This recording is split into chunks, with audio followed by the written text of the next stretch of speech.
Let me see if I can get this thing started here. What is that?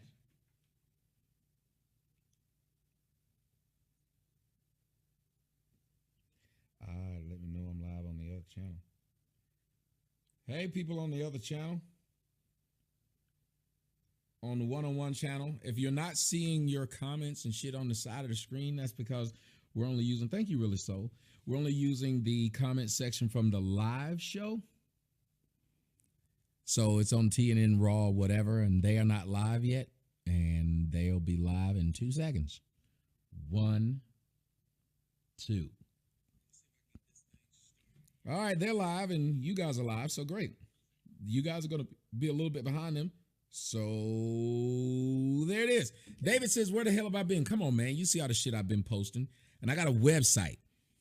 I had somebody tell me, what channel is it going to be on? Don't ask me what channel it's going to be on if you're on my Instagram and I tell you it's going to be on the website. Don't do that.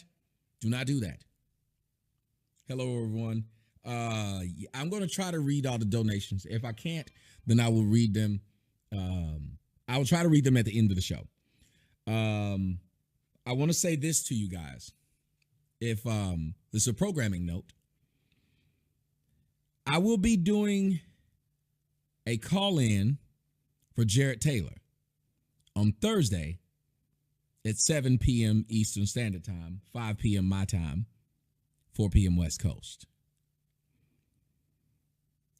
So, for all of those people who said that there were things that I did not say to Jarrett Tyler, and welcome guys to the show right now. This is going to be like a one-on-one debate. So, all of you people who said there are things that I did not say to Jarrett Tyler, that I did not ask Jarrett, you guys are going to be allowed to come and ask him whatever you'd like. So, therefore, you cannot say to me, you didn't ask him this. You didn't say this. You didn't blah, blah, blah, blah, blah. Nope. So the audio sounds off?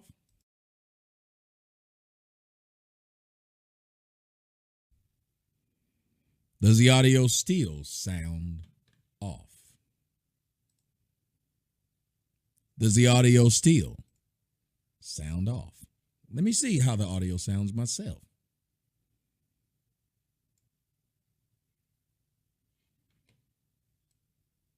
Does the audio still sound off?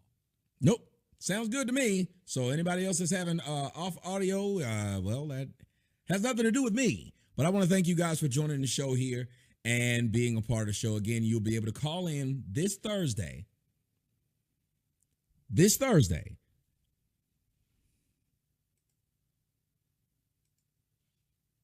This Thursday, guys, you'll be able to call into the show at 7 p.m. Eastern Standard Time. And you will be able to talk to Jarrett Tyler yourself and ask him whatever the fuck you like. Challenge him on whatever the fuck you like. And therefore, I won't be this coon. I want to ask you guys a question. How many of you saw the comment section from my video that I did today? How many of you guys saw the comment section? There's no echo. There's no echo, D. You my dog and everything, but there's no echo. I just listened to it. There's no echo. But how many of you guys listened to the show today and read some of the comments? You know what's the most frustrating thing in the world? Is to talk to someone, say something, and then watch how childish the comments are. You're cooning now, Tommy. I see why people want to kill you. You're a crispy coon. You want to be like Tyreek.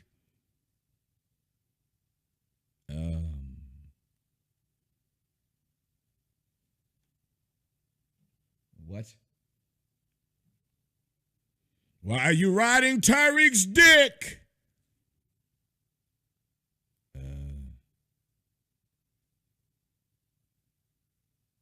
He makes an entire app about me. He's not riding my dick. He's hilarious. He makes a whole puppet series about me. He's not jocking me. He's hilarious.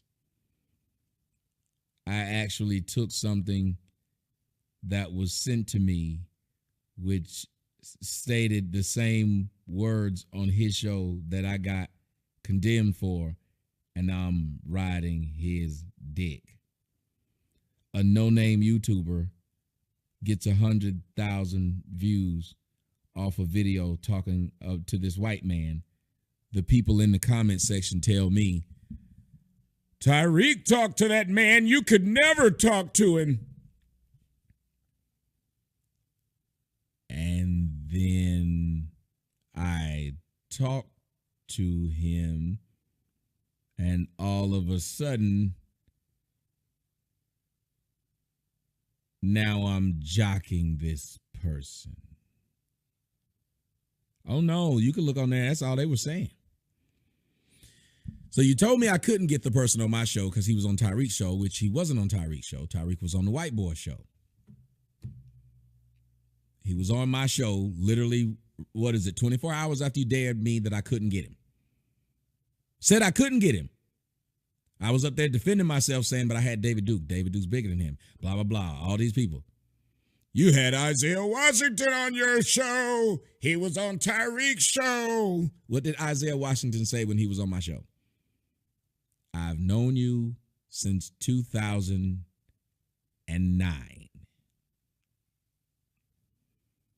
Did he not say that? When you heard Isaiah Washington talk about me, did it sound like he didn't know who I was, or it sound like he knew exactly who I was? I had some people in my comment section say, I'm sure Isaiah Washington doesn't know this crispy coon, so we're going to send him some of his videos so he know who he's dealing with. Every day, same shit over and over. Imagine how many of you would live. Hold on, did somebody block Moody Girl earlier today?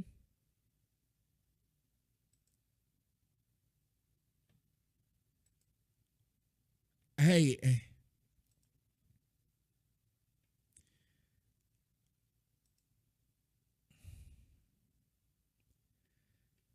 whoever blocked, I unblocked Moody Girl, I think. Guys, please stop with the blocking. Please stop with the blocking. If somebody just disagrees, they disagree.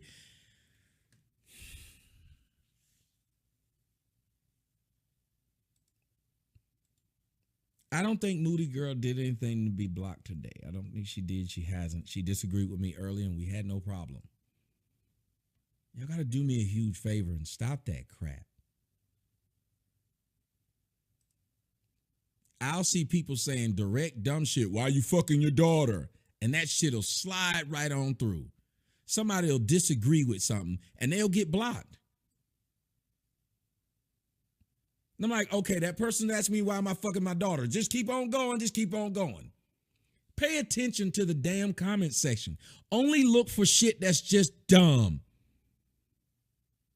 If you can't do that, please let me know, and I will relieve you of the moderating duties. But I'm tired of getting emails from people who said, hey, I just disagree with you, and I got blocked. And then I'm having to watch somebody tell me, that's why your daughter suck your dick. Just go right on up. Nobody do shit about it. Jesus Christ. I know I'm just tired of them sitting up there blocking somebody for disagreeing. Then I have a damn show called, and I'm like, come on, I don't have to keep on telling you this shit. Stop it. Wait for dumb shit to come up. If it's straight dumb shit, and you know what dumb shit is. Well, Super T, I understand she always talking shit. If they come over here, though, let them talk. If they're not talking shit here, let them speak. I don't know what she's saying about me in somebody else's chat room. I'm just asking you, let them speak over here. Because the thing is, if they're over here and they're being disrespectful, no matter what they say over in somebody else's chat room, that's the easiest way to get them to change their minds. That's the easiest way to get them to change their mind and maybe see something different. I get it, Super T, but I don't know that. If I don't know she's one of those people who jump, I know that name sounds familiar. Just let them stay. James Apollo, you shut the fuck up. James Apollo, you shut the fuck up. Talking about you're trying to stick up for a grown-ass man. You stick up for any human being, you jackass. I stick up for grown-ass men every day when I talk about fathers' rights. Shut the fuck up. Brandon Johnson, how much do the mods make? They don't make shit. They don't make anything. Why would you want to know? Nobody asked you how much you make. No, I know Super T is. That's why Super T and myself aren't arguing. We're not having an argument. I'm just responding to what he said. I'm saying just let the people come over here, because if we believe a lot of people over there do dumb shit, then there's an easy way for us to be able to get them to stop doing dumb shit by not going over there. Thank you, Countenance.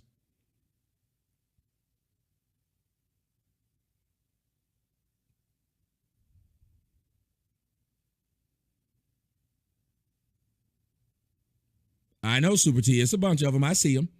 But what I try to do is let them, if they get an opportunity and they don't do anything stupid over here, let them do dumb. Whatever they say over there is fine. Right, Cadillac.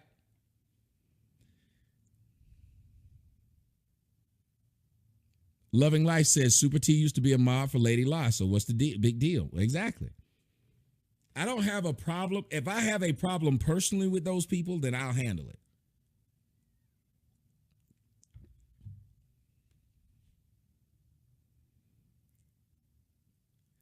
No, SH Play, I know. They'll come in my email saying, I didn't do anything and I got blocked.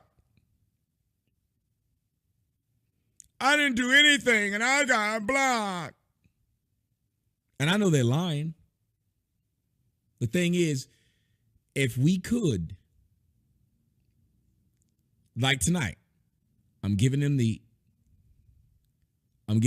idea to be able to call in.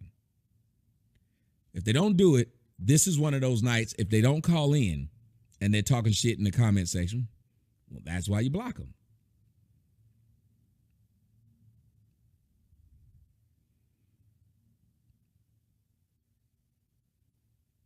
No, that whole Lady La thing was a weird thing. And I will say Super T has not been one of those people who's been the people who fuck with me and he go over there. He hasn't. We can talk to each other like grown men.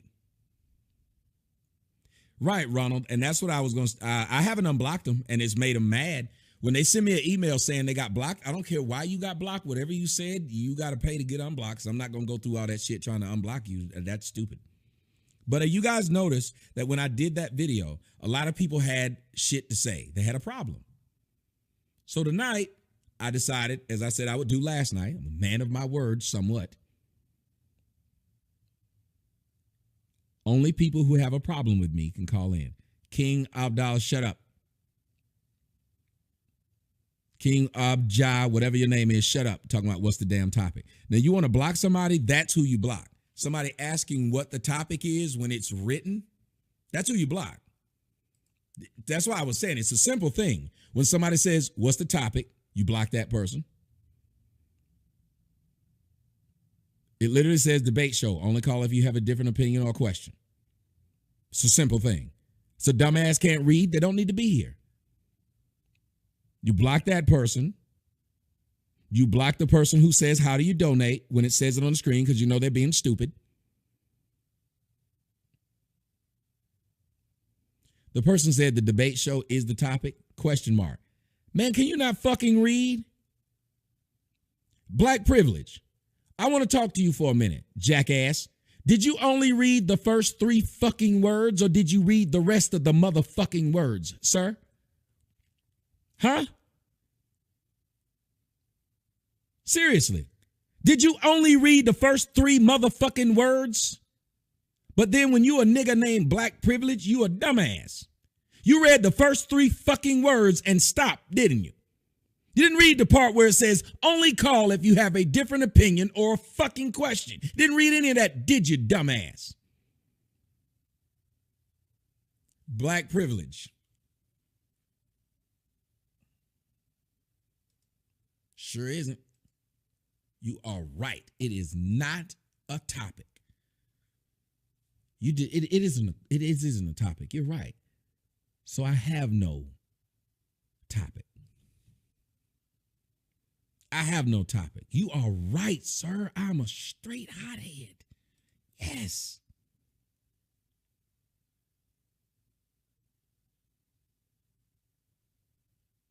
Yes. Because see, what you don't understand, and I don't think you get it, I could sit here and never answer the phone and yell at you. People will donate. My name will get out there. People will laugh because I can make this hilarious. So it doesn't bother me if you think, well, we're getting to him. No, the numbers seem to show that you're not. But you do make it entertaining, though. That's why I read the comment section, because if I don't have anything to talk about, well, then I could just sit here and read the comment section and laugh my ass off and make other people laugh. We're getting him mad. No, you're giving him content. You're proving a point. Sean Sweeney says, top of the evening to you, Tommy. Thank you, Sean. You have an issue. Fred says he has an issue. I'm going to bring him in. Anybody that has an issue, you guys can call in. The number's 213-943-3362. Fred says he has an issue, and I saw it in the comment section, too. Let me go to 216. And I'm only taking phone calls of people who have an issue or a question. Don't mean you hate me. You have an issue or a question. Other than that, don't call just to tell me you like me. I for as much as I love that, I would just like to give everybody a chance who said they didn't get a chance to speak on things that they didn't agree with. 216, I think this is Fred. Is this you, Fred? Hold on one second, Fred. Let me make sure I have the volume up on the phone calls because I turned it down. Are you there, Fred? Yes, sir. All right. Talk to me. What's on your mind? Well, I saw the interview with you and the white gentleman. What is his name again? Jared Taylor. Jared Taylor. So what I noticed with you, Tommy, is that, with you, I look at your videos, you're caught up in colorism. So you just, I don't understand that. I don't understand that about you. You're very intelligent. But what I did notice with him, is that you were just like overly happy. I was looking at your body language. I was looking at the tone of your voice and just paying attention. And one thing you did that I've never seen you ever do ever is change your position on your video. You put him above you. You're always above your guest. And then you would switch it and put him and unblock and like cover yourself and give him the full screen. You would do that. You did that several times. It got so irritating to the point to where I clicked over to another page and just listened because I didn't even want to see you do that. It's like you worship him. Like this is like, oh, he's God. I mean, in my personal opinion, you're more intelligent than him. I mean, what the hell? What's going on, man? Okay, so you see, I do a morning show from one room. You see, I do the news with a tie on, and that's a problem. You see that I'm trying to do different things, especially when most of the people that I see on television do an angle to where they have one on the top, one on the bottom, two square screens, or like right now where I was having one where I'm on the top and one on the side of my face, and one with the 5 cameras like this, and then one like this where I'm on with a far shot, and then one like that where it's a really far shot showing all the trash and shit on the floor. But I'm doing all this because I worship that man, right? Perception is everything. Image is everything. Okay, but I just told you, wait a minute. But I just told you every other thing you've seen me switch. In the past few weeks, you've seen me switch several other things, and you picked that one damn thing to say, I worship that man. That's what you did? Well, that's a simple question. That's what you did. You didn't notice any of the other 10 changes I named. You just noticed the one to say that was me worshiping that man. That's what you did? Tommy, that's not what I did. I had to go back and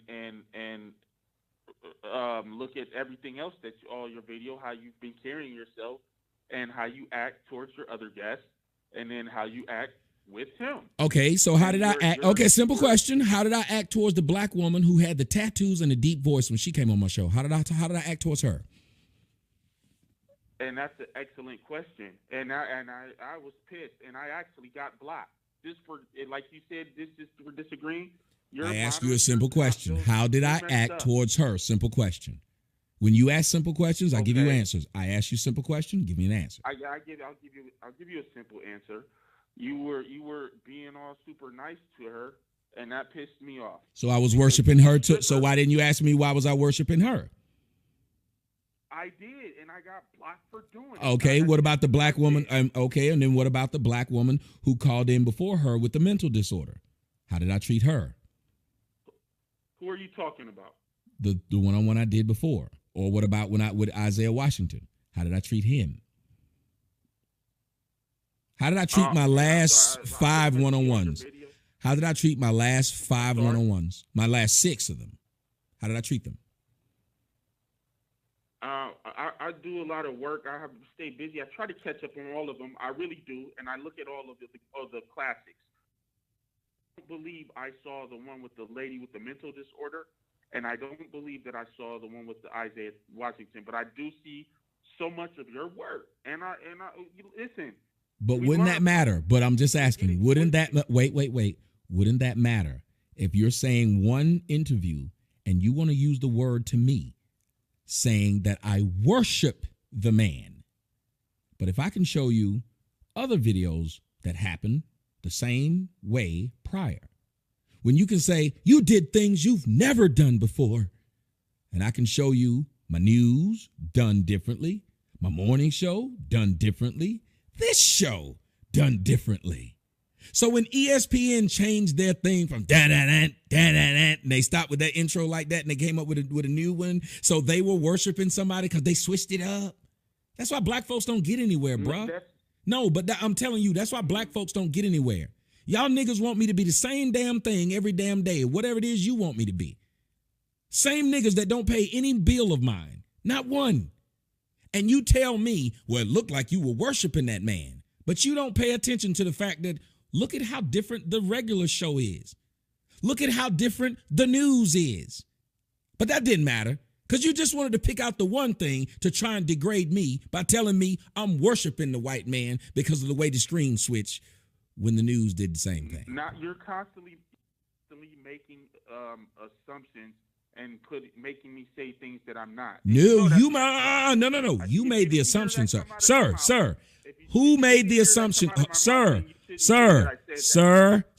Who made the assumption here? When you called in, did you make an assumption or did I?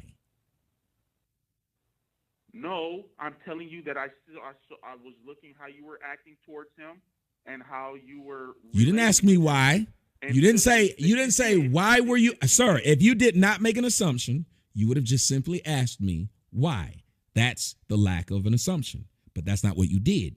Okay. You said I was worshiping the man. So you said I was worshiping the man. Then you said I don't do that with anyone else. Sir, stop. You said that I was worshiping the man. Then you said I didn't do it to anyone else, which then put me on the defensive if what you were saying was untrue, which it was. So in order to stop you from going down that road of lying on me, I then pointed out other things that were different. And instead of you saying, oh, I didn't know that, my bad, bro. You just keep on going down the road because you want to prove that I was kissing a man's ass and I was worshiping him instead of saying, well, wait a minute, I haven't seen a lot of your one-on-ones this week, so I can't say that. That was an actual unfair statement. Why couldn't you say something as simple as that? I literally said that. You literally didn't. Sitting up here going off. No, you didn't. Okay. So can I say something now? Yes. Or you want to continue to clown me? Hold on, wait. Am I Am I clowning? You believe I'm clowning you right now? I mean, not clowning, but I know you get amped up. I don't want to be another Ralph. That's my shit. I still laugh about that. That shit is hilarious. Well, if you want to be another Ralph, here's what you should do. Understand that if you are attacking my character, I will be on the defensive, especially if what you're saying isn't true. Because if I did it to you, you would be in the same position, and you'd probably be less nice about it than I am. I am being very pragmatic in my response to you right now. I am only responding to you with facts, and I am not calling you a jackass or motherfucker like I did Ralph, because I'm understanding that you asked the question and I'm just trying to answer it. I'm assuming that if you cared about what you're saying, that if I do answer honestly and openly, you wouldn't get mad, and neither would I. And I'm not getting upset. And that's why I was asking you, can I say something to some Yes, of the sir. things that you were saying? Go ahead. Okay. Now it's very understandable for you to get to be on the defensive side, especially when you have a lot of people that don't understand what you were doing at your neck, and then other people who just really just want to troll you. So I'm not trying to troll you. I'm just just saying what I observed, and I know that you've never done that. And to me personally, it looked like when you put the man above you. Okay, from coming but he from was our below culture, me our too. in this history in America, Right, but he was when you below put me someone too, above sir. you, But he was that's the look. Your okay. Your brand. Okay, but see, you're still doing it. I'm sorry. You're still doing it though. He was above me Okay, sometimes. tell me what I'm doing. Wait. He was above me sometimes. He was below me sometimes. He was by himself when he was speaking. Why would you keep saying? I've never seen you do that with anyone.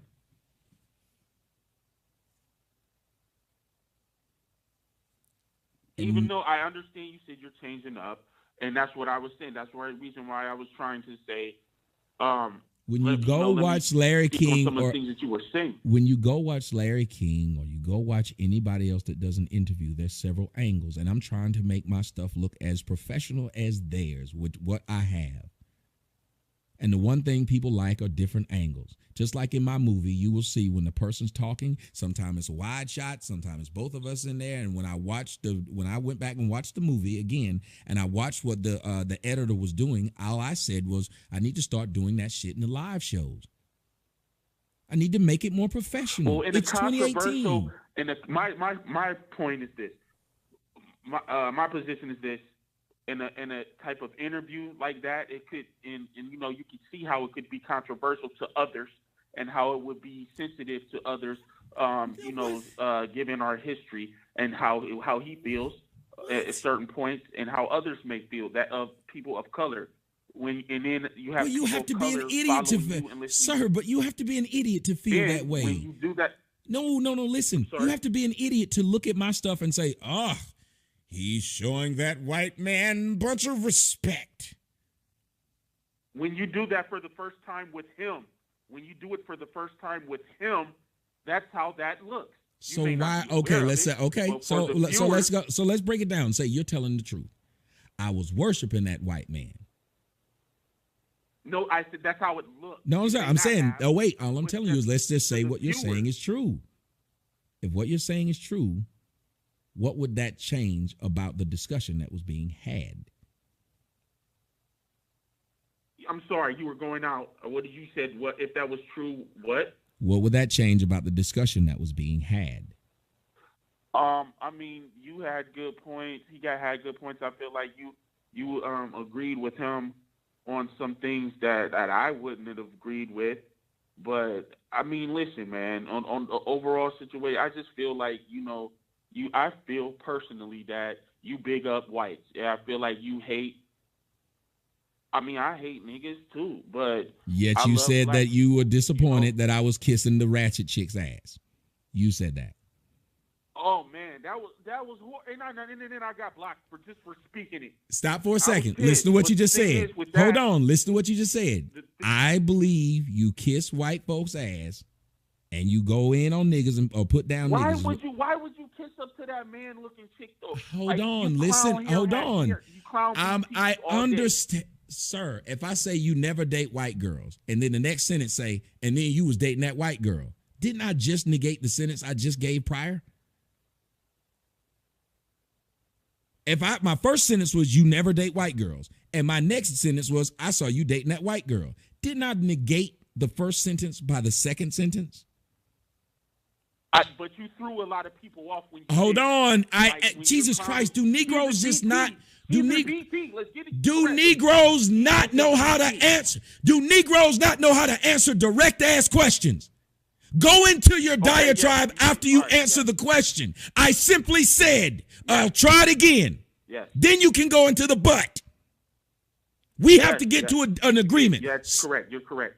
So then you making the statement of I kiss white folks' ass and I put down blacks, you straight up next sentence negated that by saying not only did I bring a black chick on, but a black chick that sounded like a man and was ratchet and was nice to her. Exactly. So you can't then make the first statement you made.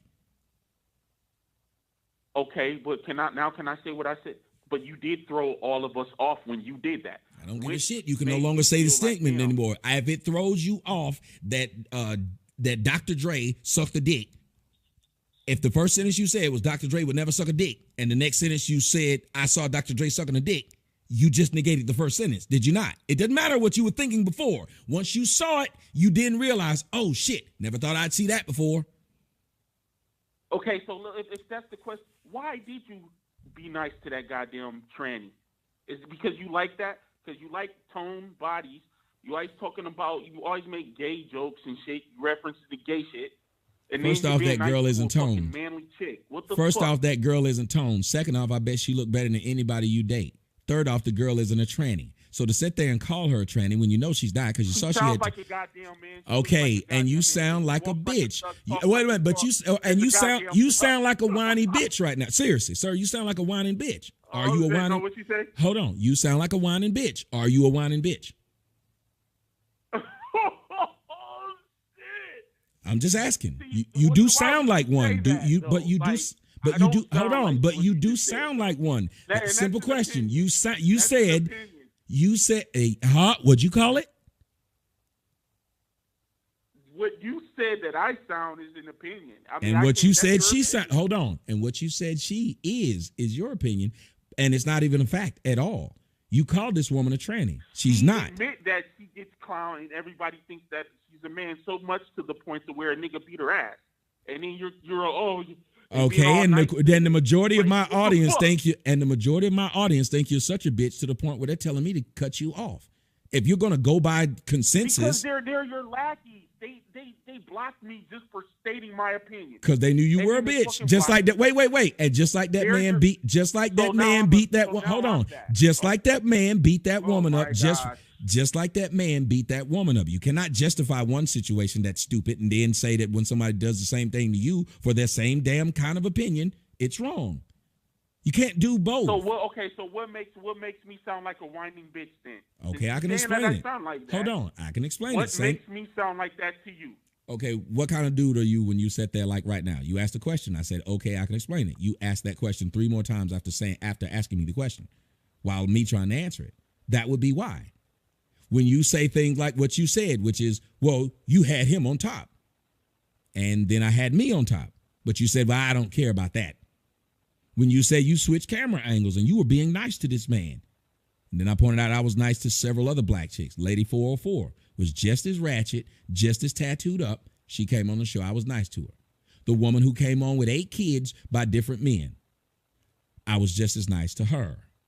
I can name you several people who've come on my show. The chick who was pregnant with the other chick, I was nice to them to the point where they started crying. See, you're full of shit, sir. Because you're not being honest. But what makes me sound like a bitch though? Because when I just pointed out facts to you, because when I just pointed out facts to you, you ignored them throughout the conversation. I did not ignore them. You just did when I just pointed out. Hold on. I told you that you just did it you just did it when I just told you the facts of how many so-called ratchet chicks been on my show. When you tried to insinuate that I like trannies. But I didn't get mad about that, did I? No, I didn't. So why were you nice to the bitch? Why were you nice to the manly chick then? Why? I'm going to try it one more time with your punk ass. If you clown BTs all day. I'm going to try it one more time with your punk ass. I'm going to try it one. Brand off with BT. Look, punk. I'm going to try it one more time with you. I just pointed out to you several fucking BTs who came on my show and I was nice to them, you son of a bitch. Now, if you do that shit again after I pointed out to you that I've done it to several and you try to tell me why were you nice to the one manly bitch when I was nice to the ones that all came on my fucking show until they said something stupid, you dumb son of a bitch. Now, you do it again and don't ever call my show again, sir. Because I'm not going to sit up here and play with you. You want to know why you sound like a whiny bitch? Because I answered your fucking question and you kept going back to the same damn point. When your question is answered and you keep going back to the same point. If I'm not understanding. That means you're a dumbass. I told you, I named to you several ratchet bitches I was nice to. Yet you want to keep concentrating on one. Why? How many ethers have you done to where people that... Sir, I'm going to try it a fucking again. And the next fucking question I ask you, if you don't answer it, I'm hanging the fuck up. I told you that's some dumbass hoe shit. You're a bitch. You're a hoe ass dude. When someone asks you a direct fucking question, you don't know how to answer it. Just like the bitch who raised you, nigga. Now I'll try it again. If I can name you, and I just did, several ratchet bitches that I was nice to, why do you keep concentrating on one? Answer the question or get the fuck off, sir, because I've answered yours.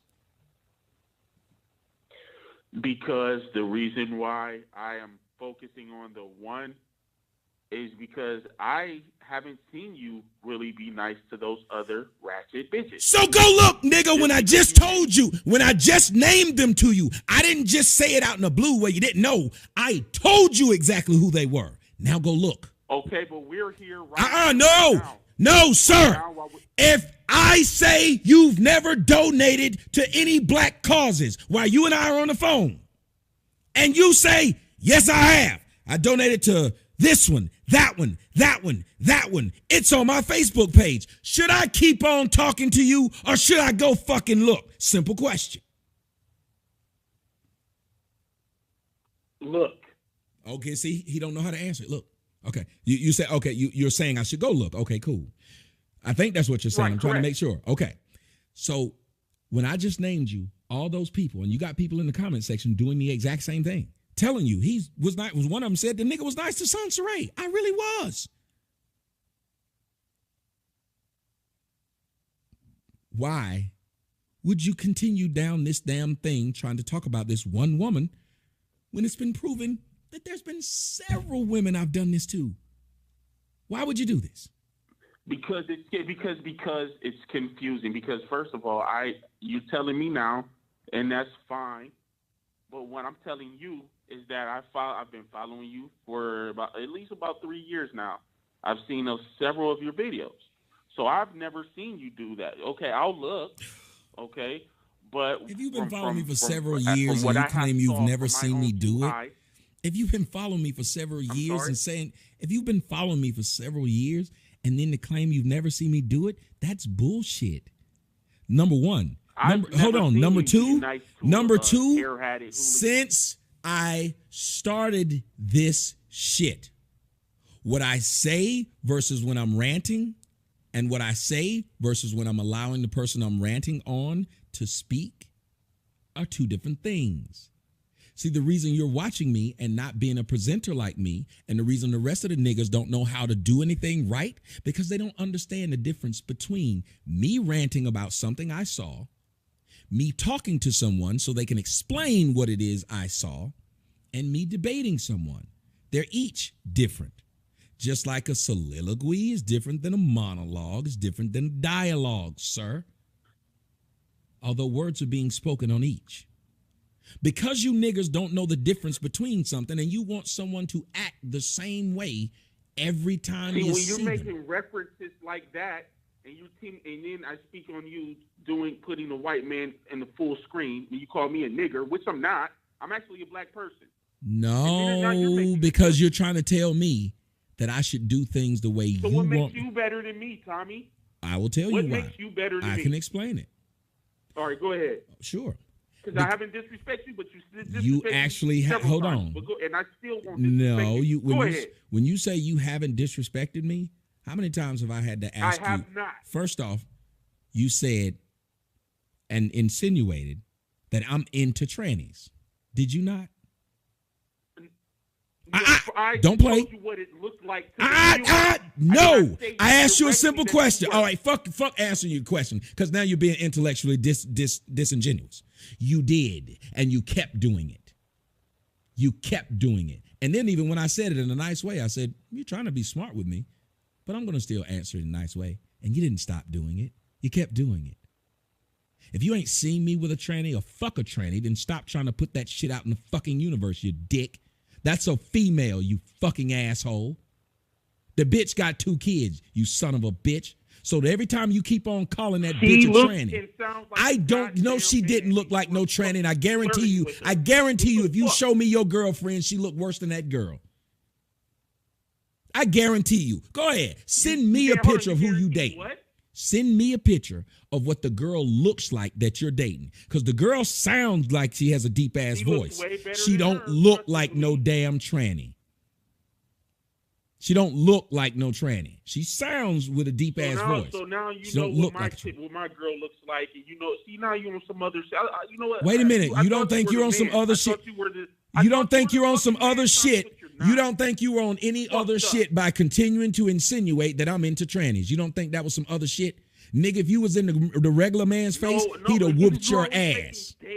If you were in a regular man's face, he'd whoop your ass. Well, okay, if I do all this, why do you, sir, and I do all this, and you apparently think it's a problem, it's problematic. Why have you been a fan of mine for years? Because you're very entertaining, you're intellectual, you're intelligent, you're funny. So you suffer my homosexuality to get to my intellectuality. That's what you just said, right? I'm going to take what I can to make me a better person. That's all I'm asking. So you suffer my homosexuality to get to my intellectuality, right? Hold on. You're going in and out. You said I do what? I said you suffer my homosexuality to get to my intellectuality. Yes. I do. That's true. I have to deal with what I don't like to get the part that I need. Okay, wait. And like you said, hold on. So, what would I do to the ratchet chick if she came on my show when I was able to get the ratchet chick who I went off on to come on my show and explain it? Or the racist man when I can get him to come on my show? Wouldn't I do exactly what you do every day when you listen to my show for years? You suffer my homosexuality to get to my intellectuality. I suffer her ratchetness to get to her pain, a pain that a lot of people suffer from. I suffer his racism to get to the part that black people need to hear about them being looked at from several different angles from several different people. I suffer those things when they come on my show, just like you suffer those things when you watch it. Okay, the thing with that, though, is that we're constantly agreeing with the man and just, like, building a rapport with them. Same with the lady. I don't know if you call that suffering. I wouldn't say suffering because you seem like you were enjoying it. Like, just from the body language and the conversation. And for you getting blocked and you coming back in, seemed like you enjoy it too. Because if you were a straight man, you'd probably stop listening to my gay ass and go listen to somebody else who's probably smarter than me. You know what? So I have to take what I can. Wait. No, you don't. There's several people on YouTube who are smarter than me and less gay. Well, you're very entertaining, but you know what? Listen, you always clown black women about like all of this shit, and you say white people don't do this. White women, you don't see white women do this. What about that white woman who's painting her skin brown, who got those big ass titties? I think she's from London, I think, if I'm not mistaken. But she is turning herself black. Did you see that lady? Yes, I saw that lady. She said white women don't do it. What'd you say? Yes, I did see that lady, and the white people consider that lady crazy. No. Yes, they do. Yes, they do. Yes, they do. He gave you a direct example and said he was over his family member's house, and his one of the little boys said, "I want to be brown." Whites are now, they've been, and you. No. He said, sir, he said that as a kid, and the kid said it and did nothing about it. And the man said that it bothered him. So if black people were saying it, because remember, I told the same story about my fucking child. When she was a child, she said she wanted hair like the little girl in her class. She was 5. There's a difference between what a 5-year-old says and what a 20-year-old does. And if you that damn dumb. Okay, so someone in your chat room said that one white woman versus the rest of the white people in the world. So that what happens when a plant falls from the tree? It's all it needs is a seed to grow, and it'll grow into a strong tree. So it's that one woman. That's all it takes. All it takes is one person. And then you even said it was a white woman that told you that black women are very beautiful. And you said you never even heard it from another black woman. Okay, all right. This is how you're going. Okay, first off, Fred, I let you on the line for a long time. Now, y'all see how Fred tried to get mad? Like I shouldn't have cut him off when we've been on the phone talking for how long? So here's what Fred is saying. I should have an entire show. I've talked to this man for 30 minutes. 30 minutes. He's saying I should have an entire show, just me and him. You see how disrespectful niggas are? He was actually surprised that I was letting him go after 30 fucking minutes. After 30 minutes. You talk to a man for 30 minutes. He felt like it was, what were you doing? How dare you let me go? What do you mean? And he wonders why I use the term nigger.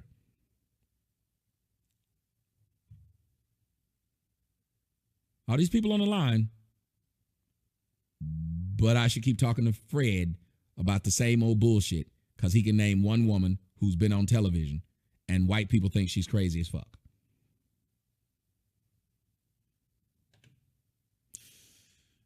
Okay. Anyway, let me go to another phone call. And guys, I'm not going to keep talking. Here's what I'm not going to do for the rest of the show. If you're just calling and it sounds like you're trolling like that, I'm not going to keep talking to you. I'm going to just stop the phone call and go on to someone else because that makes no sense what that man did. That makes no sense what that man did.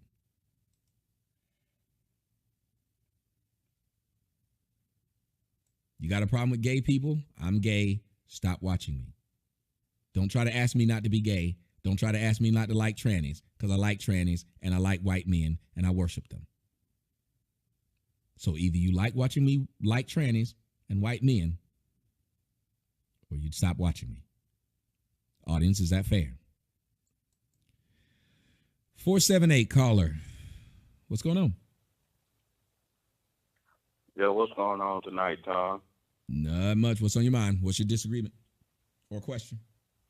I got a question for you tonight. Mm-hmm. I be listening to these liberals on radio, black shows like Breakfast Club, Ricky Smiley, Steve Harvey, and they talking about the Black Panther movie that's coming out this weekend. I just want this question I'm asking is why women so interested in going to see Black Panther and you don't never hear them talking about the other Marvel's movies that have been coming out for the last 7-8 years. So what made? I think they have a right to be interested because, well, as if they're black and what they're saying is, as a black person, I'm interested in this black movie. I feel that. Oh, okay. Yeah, this is a black movie and it moves the needle a little bit more. It's just like if an Asian movie came out with an Asian cast, it would move the needle with Asians more. I don't have a problem with black women having an opinion about it more than Thor. But as far as why the liberals talking about it, I don't know. It's a comic. We're acting like this comic book is going to change. Yeah, that's what I was. Right. It's a comic. But I will say this. The people it's going to change for but we've already had it change for us as black men. And the reason why black women, in my opinion, have such a problem with it is because they get no shine. We do. We have an all black male cast, and then we look good. We act well. It makes a bunch of damn money, and that's pissing black women off because all they got is Girls Trip. All they have is Tiffany Haddish. Right. All they have is the ability to go around and tell people how they pussy big and how good they pussy is and how they suck dick and how a nigga tried to fight them. That's all black women have. Think about it. That's all they have. When's the last time you saw black women do something classy? Serious question. It's been since the 90s, probably. That's what I'm saying. The late 80s, early 90s. So they don't have shit. And I'm not trying to be funny because I have 2 daughters, but they don't have shit. So they complain about shit because we get to actually be debonair, suave, smooth. We actually get to go places like Dave Chappelle and get asked questions that are deep, and he answers it in a deep fashion. Yep. Dave Chappelle, as silly as he is, how many people have said, damn, that Dave Chappelle is deep? Oh, yeah, plenty of times. When's the last time you heard somebody say that about one of these black bitches? I can't recall. I can come up with one name. So, yes, they're mad. Somebody said, don't forget Proud Mary. Exactly. Proud Mary is what they got. Oh, that move ain't do nothing, man. I don't know nobody that's seen it. That move, they say that move supposed to projected to make 20 million, just did 10 million the first weekend while I was reading. That's what I'm saying. They have lost the ability to be anything other than ratchet, loudmouth hoes. That's it. Every comedian's a ratchet, loudmouth hoe. Even Hidden Figures. Somebody said, what about Hidden Figures? I let my daughter watch Hidden Figures. I went with her the first week to see Hidden Figures. You know what I saw? A bunch of black women throwing themselves at white men. It was hilarious. And nobody complained about it. Even the black girl, what's her name? Janelle Monáe, I think, was in the movie. They sat right there, and of course, they all sassy mouth black chicks. That's what they were. But what did she do when she saw the white man get off the plane? Girl, that is a fine white man. She said that. Why would you say that in the movie? Yeah. What would be the purpose of her saying, that's a fine white man? And not only did she say that, but she's a black woman who had a black husband who was trying to tell her black husband what she ain't going to put up with. She was punking her black husband while sitting there talking about that's a fine white man. I said, what the fuck? Who wrote that line? Crazy, man. Somebody said Scandal meets NASA.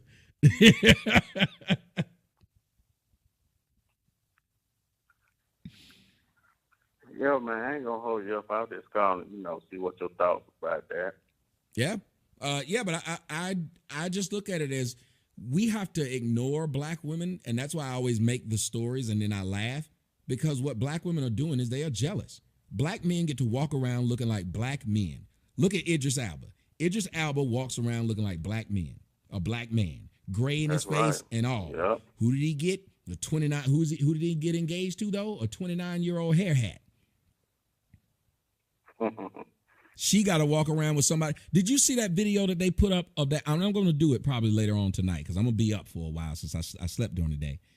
They did a video and a black woman on ESPN and her fucking lace front is coming off while she's talking. You see this big gap in the middle of her head and you see the white mesh thing that they sewed the hair in her head. Which you talking about, Josine Anderson? I can't remember. I don't know who she is, but okay. I'm going to do the video. Like I said, I'm going to do it when I get off the show tonight. I'm going to do that because I couldn't stop laughing. I was like, and she was on live television, looking like a fucking idiot. You've never seen that happen to a black man, ever. That's crazy, man. Ever. Crazy. Black women are a fucking joke. And the only people who tolerate that joke are black men. Man, you sure opened my eyes, man, when I start first hearing your video talking about these black women. I remember a young boy growing up, these same women used to diss me and stuff, and they walk around with weeds and makeup on, walk around as a regular man. Mm-hmm. And they need makeup, weed, tattoos, so they can get attention. I met a chick offline. Now y'all not all like that, because but I met a chick offline. Right. Yeah, I met a chick offline, and I'm telling you, her photos were beautiful. And I'd say about 70% of the chicks I met offline, they did not look like how they looked. 70% of the chicks I met online did not look like that offline. Right. And I was like, wait a minute. So they get to walk around looking just straight fake, and then saying they want a real man? Yep. Who make that make sense? That's crazy too, man. And we, as black men, will not call that shit out. Then they will tell you, why did you get you a white person? But they don't get mad. They don't get mad at themselves when they go out and get a white person. So a black woman can go get her a white man, and there's no fucking issue. She get praised for it. They talk about how beautiful Meghan Markle is, but when I date a Meghan Markle, they tell me I'm color struck. Black women are stupid. I'm not even trying to be funny. They're stupid people. And if you listen to them long enough, you will be stupid too. Man, you're right, man. So open my eyes, that's for sure. I tell you what, thank you, brother, for the phone call. Let me see if I can bring in some more people. 928 caller, you're on the air. Question or problem? Sorry. I just have a question. I just have 3 questions for you, Tom, and I'm going to make this quick. Thank you, DK. What's up? If I didn't throw the paper away that I wrote them down on, I can remember the first question. Do you think these are your opinion questions? Do you think there's, in your opinion, what are the main differences between a white supremacist and a white nationalist? Presentation. Because if you think about it, a white supremacist and a white nationalist is typically the same thing, except for the white supremacist is saying they want to rule over blacks. The white nationalist at this point is saying it's not worth it. We just don't want to be around you. That's the biggest difference. We would like to keep we'd like to have our own shit. Just like you have your own shit, we'd like to have our own shit. Just like you're able to have black pride, we'd like to have white pride. So that's the difference between it, the crux of it. One of them wants to rule over that group. A white supremacist enjoys the fact that they are over black people. They want to be around a black person as much as people like Tariq Nasheed want to be around white people. And that's a fact. White supremacists do not want black people to go away. They want white people to be around, black people to be around them so they can continue to say, we're better than you. It's like many of you have friends who like hanging around you so they can point out that they're better than you. That's what a white supremacist is. Do you think that I know these might sound like contradictory questions, but do you think they are completely inseparable terms? Like, for example, do you think on the title of your video with Jared Taylor, it's a white nationalist? Do you think it's correct to infer white supremacist from that, or to leave it just as a white nationalist? I leave it as a white nationalist because, again, somebody said that's not true. White supremacists say go back to Africa. Wait a minute. What someone says and what they do is different. What they say and what they do is different. These black women say they want black men to stay with black women. But as soon as they get an opportunity to get a white man, they dip. There's a difference between what someone says and what they do. The white supremacists say all this shit about blacks, but they need the blacks to be around to say it. Think about it. If you're a white supremacist and the blacks leave, what are you going to say? Who are you going to talk to? What is going to be your boogeyman? Just like when you're a Tariq Nasheed, if you got your own shit, who would be the boogeyman now? How would you write your books? How would you go on lecture tours? If it went away, you would not have that thing. So you need that thing. It's the same thing about me talking about BTs. If BTs went away, could I still talk about them? Nope. That's the point. It's a symbiotic relationship when you are dealing with a white supremacist versus a black supremacist, because that's what they are. They need each other. A white nationalist is saying, fuck that. I want out. It's not worth What's the old saying, DK, when they say it's not the juice isn't worth the squeeze? I think white nationalists have had enough. They were white racists that had enough. Yeah. White nationalists are what you said. They're saying we want to be separate. That's all. Mm-hmm. A lot of them will say we don't want anybody else to be treated unfairly. We just want our own shit. And I don't personally see that as being quote unquote wrong. And you know what, DK, is something else is? They said they don't even have a problem with those who want a race mix. They should be allowed to do that as well.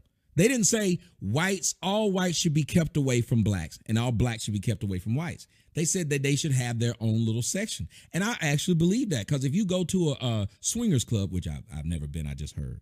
But if you go to a swingers club, there's several different rooms where you could do several different things. You don't have to do the same thing in each room. And that's the great part about it.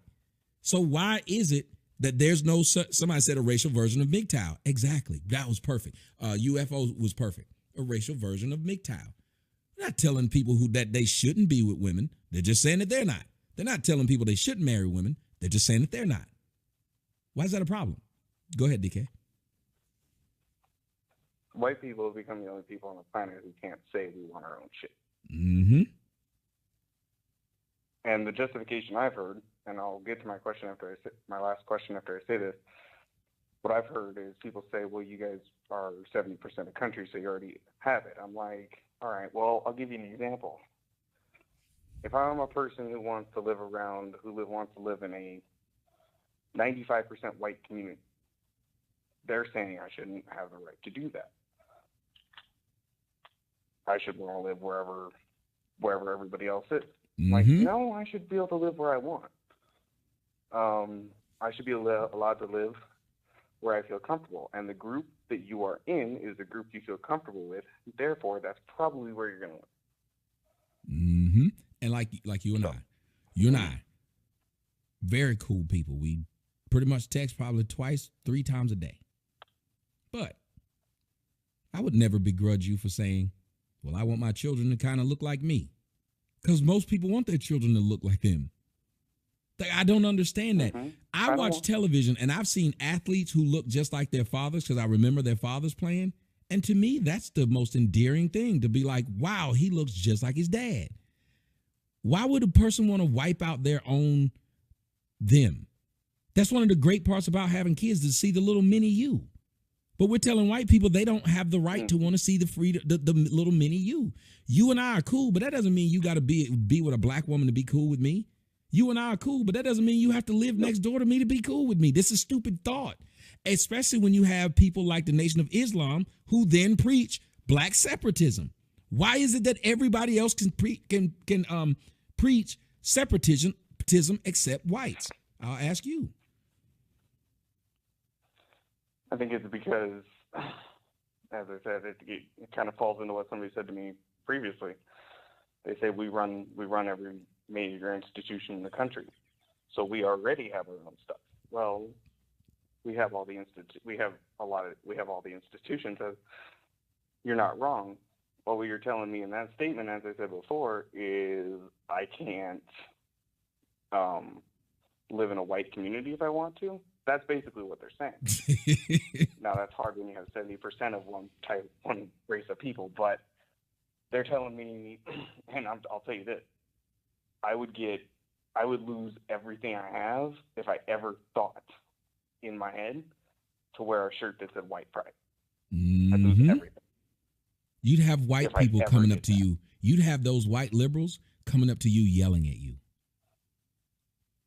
I'd have more white people. I'd get in trouble more with white people than anybody else. Mm-hmm.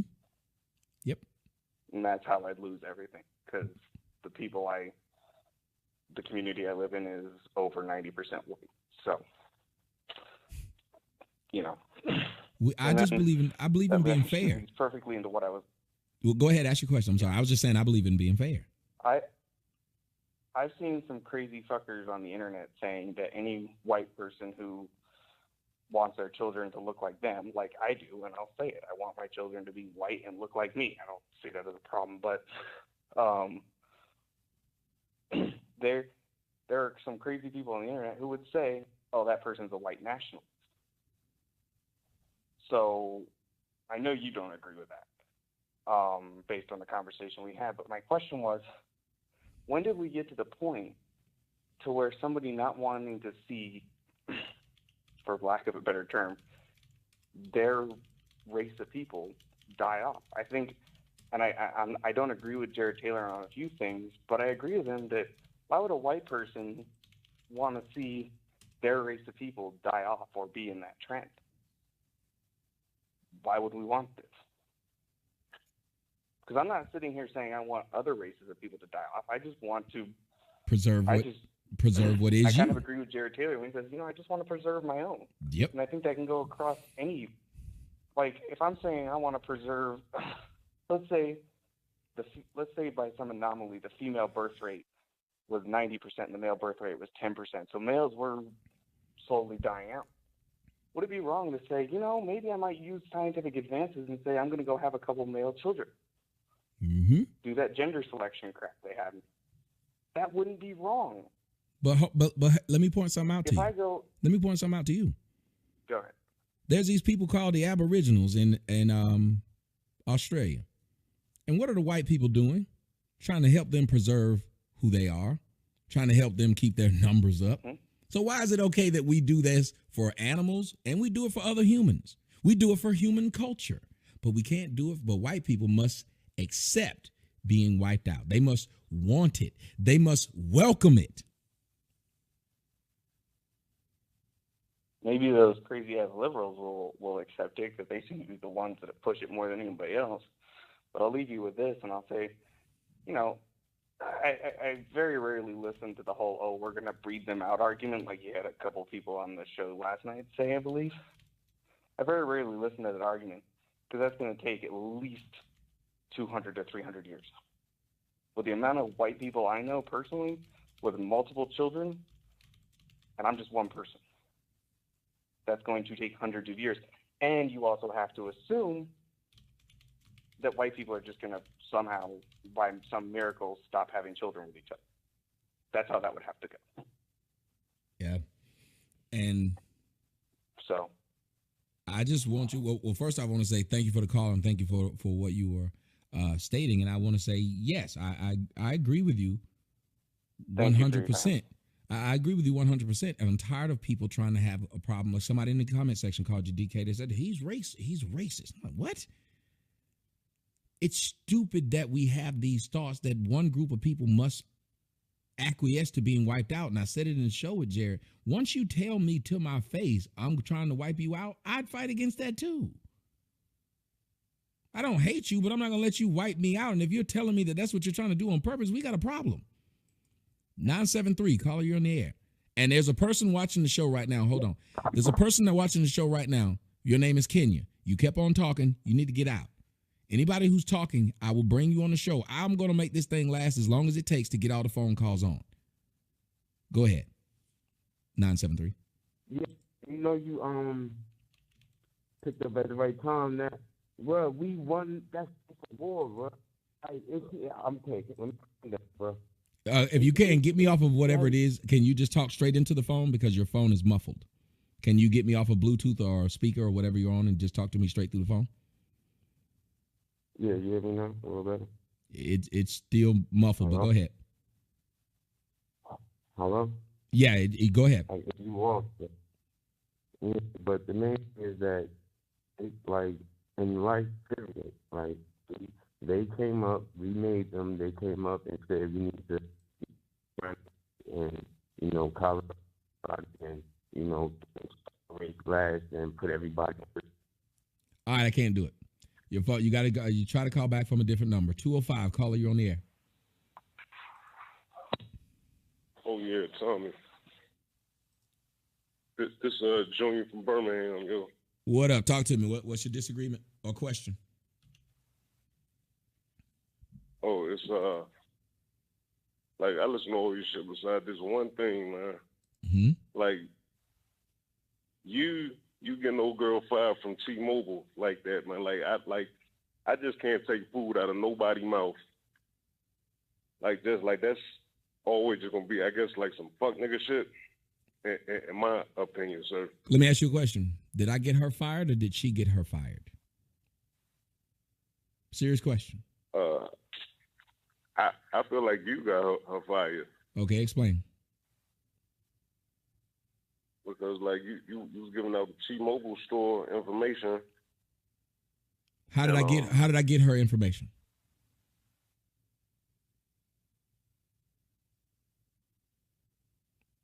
How did I get her information? You hold on, man. Like you already know, I'm at work at the post office. But how you just gave out the information on what T-Mobile? How like, did how, I how get, you sir? somebody? Wait, y'all. How did I get her information? Is all I asked. I'll say you gave out the information. Like you got I'll try it again. I'll try it again. I'll try it again. Online. I said, how you got did... it from the people online, and you encourage. No, like I got it from her. Oh. Her. Like right now, let me tell you something. Hold on. If you call me from your job right now, and when you call me, you call me to tell me, oh, puss ass nigga, that's why you be fucking your daughter. You ain't gonna say no shit like that to me on air and act like I ain't gonna do nothing back to you. She sat up there and said I was fucking my daughter in a video that she made from T-Mobile. What should I have done, sir? Yeah. No, sir. She's taking money out of my mouth by telling people I'm a fucking pedophile. Is she not? No, sir, because you're Really? still adding more content to use. Whoa, wait. Not, sir? Let me ask you something. How many people would want to deal with me, put me in a movie, advertise with me, or have me be on their show if I'm a pedophile? Huh? Well, everyone know that you're not, but sir, does everybody know? No. Don't play with me like that. Does everybody know that I'm not? You're absolutely right, sir. You can't. If I went around telling people that you were gay and it was costing you, if you used to be able to get 5 girls a week, now it done went down to 3, then it went down to 2 because people keep on saying that you, sir, are gay. What would you say? What would you do back to me? Would you do anything or would you just let it ride? This is a simple question. Would you let it ride? And it was costing you in your personal life.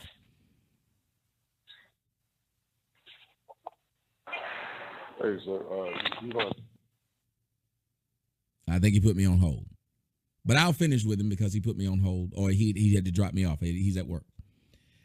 But I think that's one of the dumbest things that people keep saying. And lastly, she said all this shit about me while at her job, while giving out a person on her job's personal information.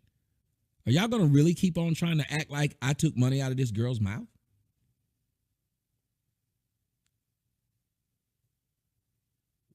I don't understand how y'all trying to act like I did something to an individual who all she had to do was make that video from home. How many of you guys understand that, or if you got a problem? She makes that video from home, she has no problem. She makes a video slandering my name, talking about my kid, cussing me out, and putting out somebody's information while at her job. I got her fired, not her going live on her job, which is against her job's policy. I got her fired, but then you got that same nigga who's telling them he got her fired.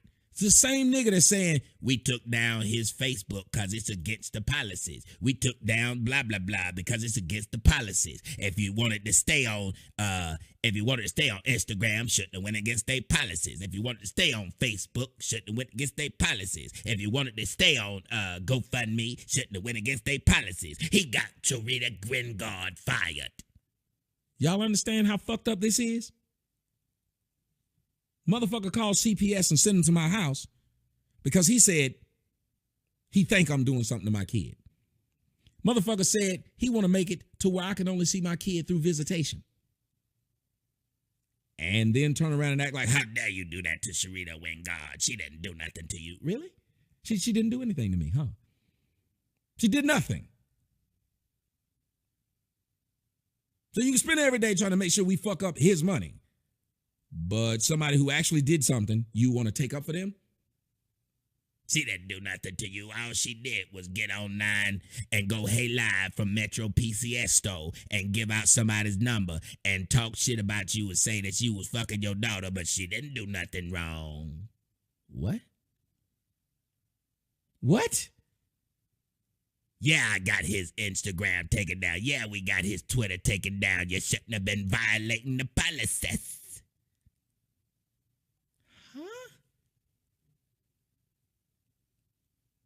Huh. 219, caller, you on the air. Yes, hello. Hey, talk to me. Thank you. Thank you for taking my call. No problem. What question or disagreement? I have a question. Go ahead. I wanted to know, do these so-called pro-blacks and or these black women understand that they may be the ones that may or may not issue in the race war, so to speak? Every 5 seconds, you have the pro-blacks crying foul this, foul that, slavery this, slavery that, white supremacist this, white supremacist that. And then you have the black women every 2 seconds on Facebook put up a video. They came over and said, my check was $2 more than it should have been. It's racist. They all racist. And then you got the damn liberal white people bowing down every 2 seconds. Somebody's going to get sick of it eventually, and white people are not the ones who are going to make it happen. The black people are. When and or if it happens, what's going to happen to the other black people that have nothing to do with it? Are we going to get worried along with them, like, with the Jewish internment camps? Or is it a way we can separate ourselves and say, no, we're not with them? Well, that's what I've been telling people what I was trying to do with my movement from the beginning, to separate. We don't think like them. And we have to show people that there's a difference between them and us. Because if we don't show them How that there's do we do that? By pointing out that we think they're stupid too. By pointing out that we're not cool with white liberals no matter what they're trying to give us. We got to stop and say, no, we're not cool with that. There's enough of us that think these people are crazy. Because you have to remember, the loudmouths are our spokespersons if we don't say anything. If we don't say anything, they believe we're all like that. Many white people never see a black person. They can go their whole lives never seeing a black person.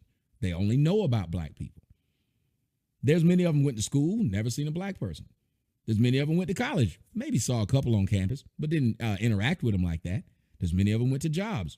They didn't interact with them like that. So all they know about black people is what they're being told about black people. So we have the ability to tell them a different thing. And I think the problem with that is what they do see of the black people, as you said, the squeaky wheel gets the grease. The squeaky wheels are the loudmouth ones, or the guys online, fuck nigga this, fuck nigga that. That's what they get to see. And as you said before, you're not gonna go near the snake to see if it's gonna bite you. So most of us won't get the chance to show, no, we're not like them, because we're a snake. You're not gonna. I'm black. If 3 Negroes get on the elevator with me, I'm getting off on the next floor. I'm afraid. So I don't blame them for being afraid. And therein lies my question. If we don't get the chance to show with the snake analogy, is there another way? Well, and thank you, Chastity. I'm gonna get to 323 next. She told me to get to somebody named 323. I'll get to you guys next. The way we do it is we have to use every tool that's in front of us. Number one, that's why I use the internet. Number two, just stop letting people speak for you. When Monique comes out and speaks for you, people need to come out and say she doesn't speak for me. The more people who do that, the more you marginalize her argument. Remember, white people do it with so-called racist white people. They shout them down. White liberals shout down any white nationalist. They don't give them a platform. We're messing up by giving these Agreed. these idiots a platform. When you see an idiot say something stupid, you call out what an idiot does. The internet makes it easier for us to voice our opinions over people who get it. Like, it used to be a time where, like when Farrakhan could speak for all blacks because there was no mic to put in other black people's face. He was the only one. Remember, Al Sharpton got to literally speak for all blacks. He can't do it anymore now. Mhm. Every black person has a voice if you have an internet connection. Speak up. You see a Well, that was video of a my only dumbass, go in the question, comment and section and say that's some dumbass shit.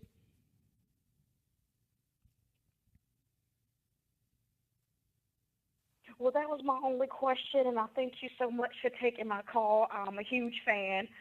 Mostly I get to listen at work. I need to go to bed after this, actually. And again, I'm a big fan. And if you would do me one favor, I love it. Would you mind putting me in the cab and sending me home, please? I will put you in the cab. I'm going to let you hear the rest of the cab, so let's get it in. Thank you. Y'all, that cab is soothing, say it ain't. That's a good smooth ride.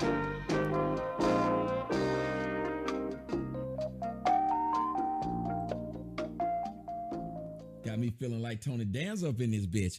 All right, let me go to she told me 323. Let me see if I can find it. 323 is somebody over on the one-on-one chat room side that wants to speak. And I like to thank my girl Chastity for putting that over here.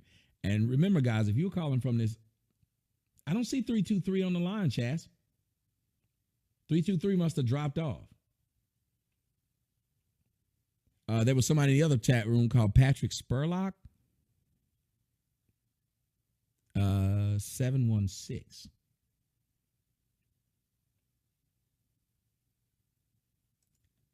Patrick, what's going on? Not much, man. I've been meaning to ask you this question for a minute now. I'm trying to get on the show. And it's just a quick question. I had this discussion with somebody at my job, and it's about the word nigga, right? So I'm black, and this guy's white. And so we were having a discussion of whether how should you feel offended if a white person say it.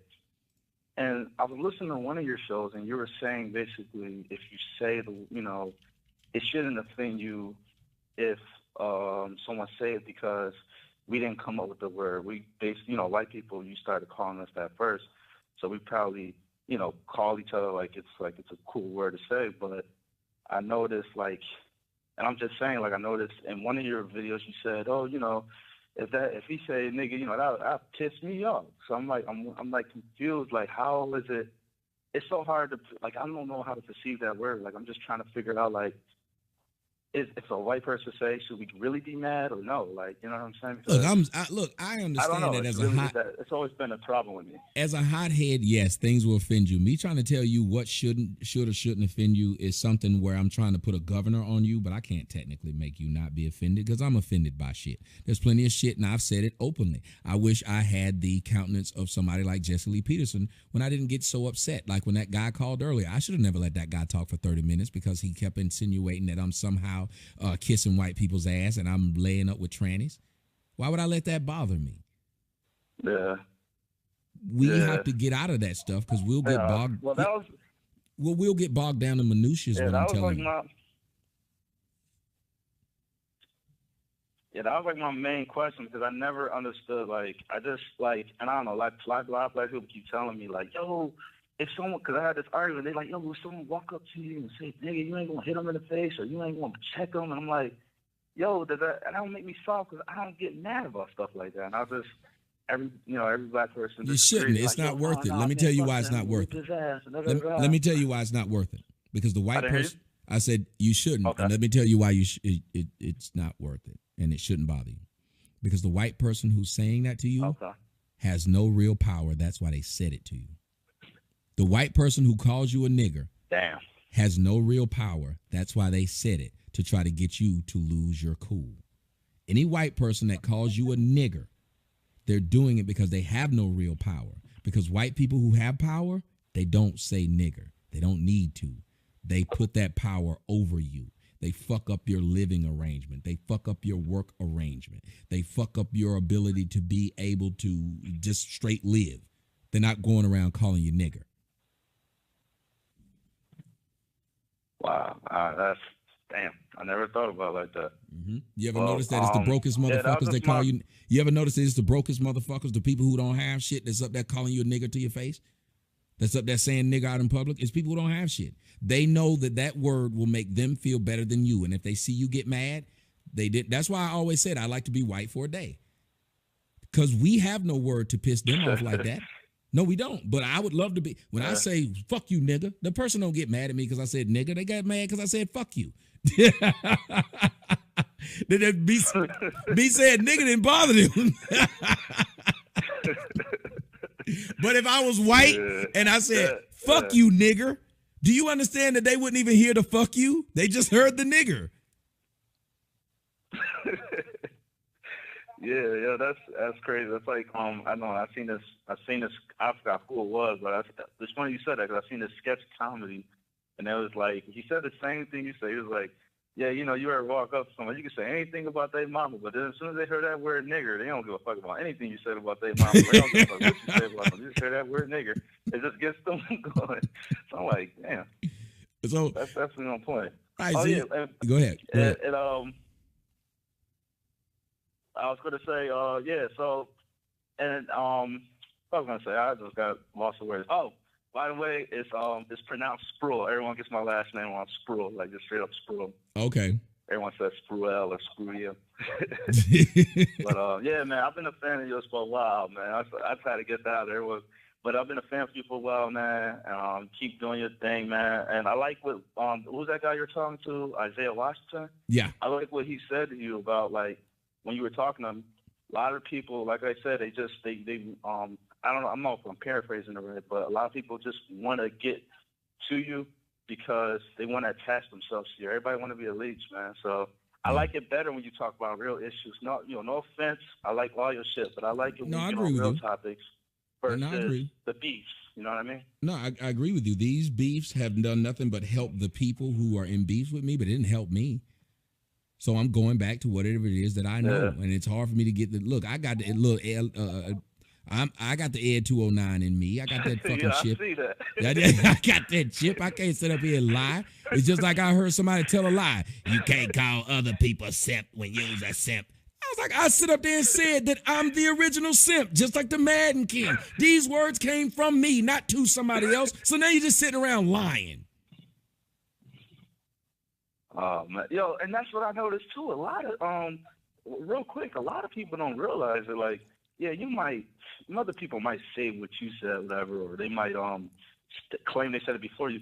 But you notice, I never heard these celebrities say these words until I heard you say it. And I was like, you know what, you got a point, because a lot of these celebrities are like, make that make sense. I never heard anybody say that until I heard you say it. So it's like, it's got to be some truth to that. Somebody sent me a video. It was hilarious. The security guard told a dude that he arrested, and they said, the security guard must listen to you. The security guard arrested this dude. And he told him, you play stupid games, you win a stupid prize. And I couldn't stop laughing. It is cool to an extent. Like when people say the shit I say, I never get mad. It's when people are saying they hate me and then they're using the shit that I say. That's a problem. That's a problem, because you can't sit up here and say you hate me and you keep on stealing shit from me. That bothers me. You're not wanting me to be able to make my own way. Yeah. You're not wanting me to be able to do my own shit, but you keep doing it. You got a nigga keep sitting there, breaking news, nigga, special education news. That every 5 fucking seconds. He's singing every fucking 5 seconds. You watch him. He's singing all the damn time. Oh, I guess I'm copying Tommy. But nigga, you got years of videos you never sang. Ever. You never said, make that make sense. You never said, break our nose, nigga. You never did any of this shit. Just like now the nigga got a channel, one-on-one with True Skeet Face. What? So, really? Wow. You can't even get a nigga to call your show and not... Name, but he can't even get a nigga to call his show and not clown him. He can't have her every time he opens his mic. Nobody fucks with him but idiots. And now you're going to have a one-on-one chat? Boy, stop. Yo, speaking of Mike, you had me rolling with that Tyree C when he had that fake mic. I literally almost rolled off the bed when I was watching that video. I was like, yo, this dude got a fake mic that is not even a setup. You see that nigga ain't brought. Hey, you see that nigga ain't brought that mic back out. He put it in the closet. That guy. I'm like, yo, I don't understand. How is he so successful, but he's so, like, and I'm not saying this, like, just to be an ass, but he is truly a lame. Like, he does everything, like, it's like he's like the scam dude that's just sitting on the corner of the block selling CDs, like bootleg CDs or something. I don't know what is, man, you know, I don't know. People, his fans love him, though. I don't understand it, but that shit is insane. Somebody wrote in the chat room. I don't believe the shit he be saying. I know he don't. I know he don't either, but look, I can't get mad at. That's why you hear me. I don't attack the nigga's money or his lifestyle. I don't do that. And I really wouldn't say shit to him if he had left me the fuck alone. But when somebody sits up there and keep on trying to prove to people you a punk, prove to people they can whoop your ass, and that's again the Ed 209 chip went off. Because a white person would not sit there and argue with Tariq Nasheed no matter what he does. And a white person would have sued him as soon as he started making money off of his likeness. But my dumb ass can't get nobody to sue none of these niggas, just like the true skeet face would never exist if I was a white person. They would have arrested him by now. He would literally be arrested if I was a white person. Why, even though you, even though I don't like the beefs, I do understand why you address it, because I can't imagine, like, I'm not going to sit and pretend I can imagine what you're going through, how much people attacking your families and bullshit like that. So that's why I can't even blame you, you know, if you're addressing the people, because, I mean, I can assume that it can get tiring and just stressful and shit when they attacking your money and shit. Yeah, it gets tiring when they sitting up there and they're just saying things to just make you every day. Somebody keeps showing a video of you and your daughter talking about you was showing your dick to your daughter, and I believe you raping your daughter. And you just keep saying this shit over and over and over again. Every day you keep on talking about me and making up new lie after new lie after new lie. And nobody thinks that that's a problem. Nobody sits up there and says, hold on, dude. You're literally fucking with this guy. Like, for no reason now.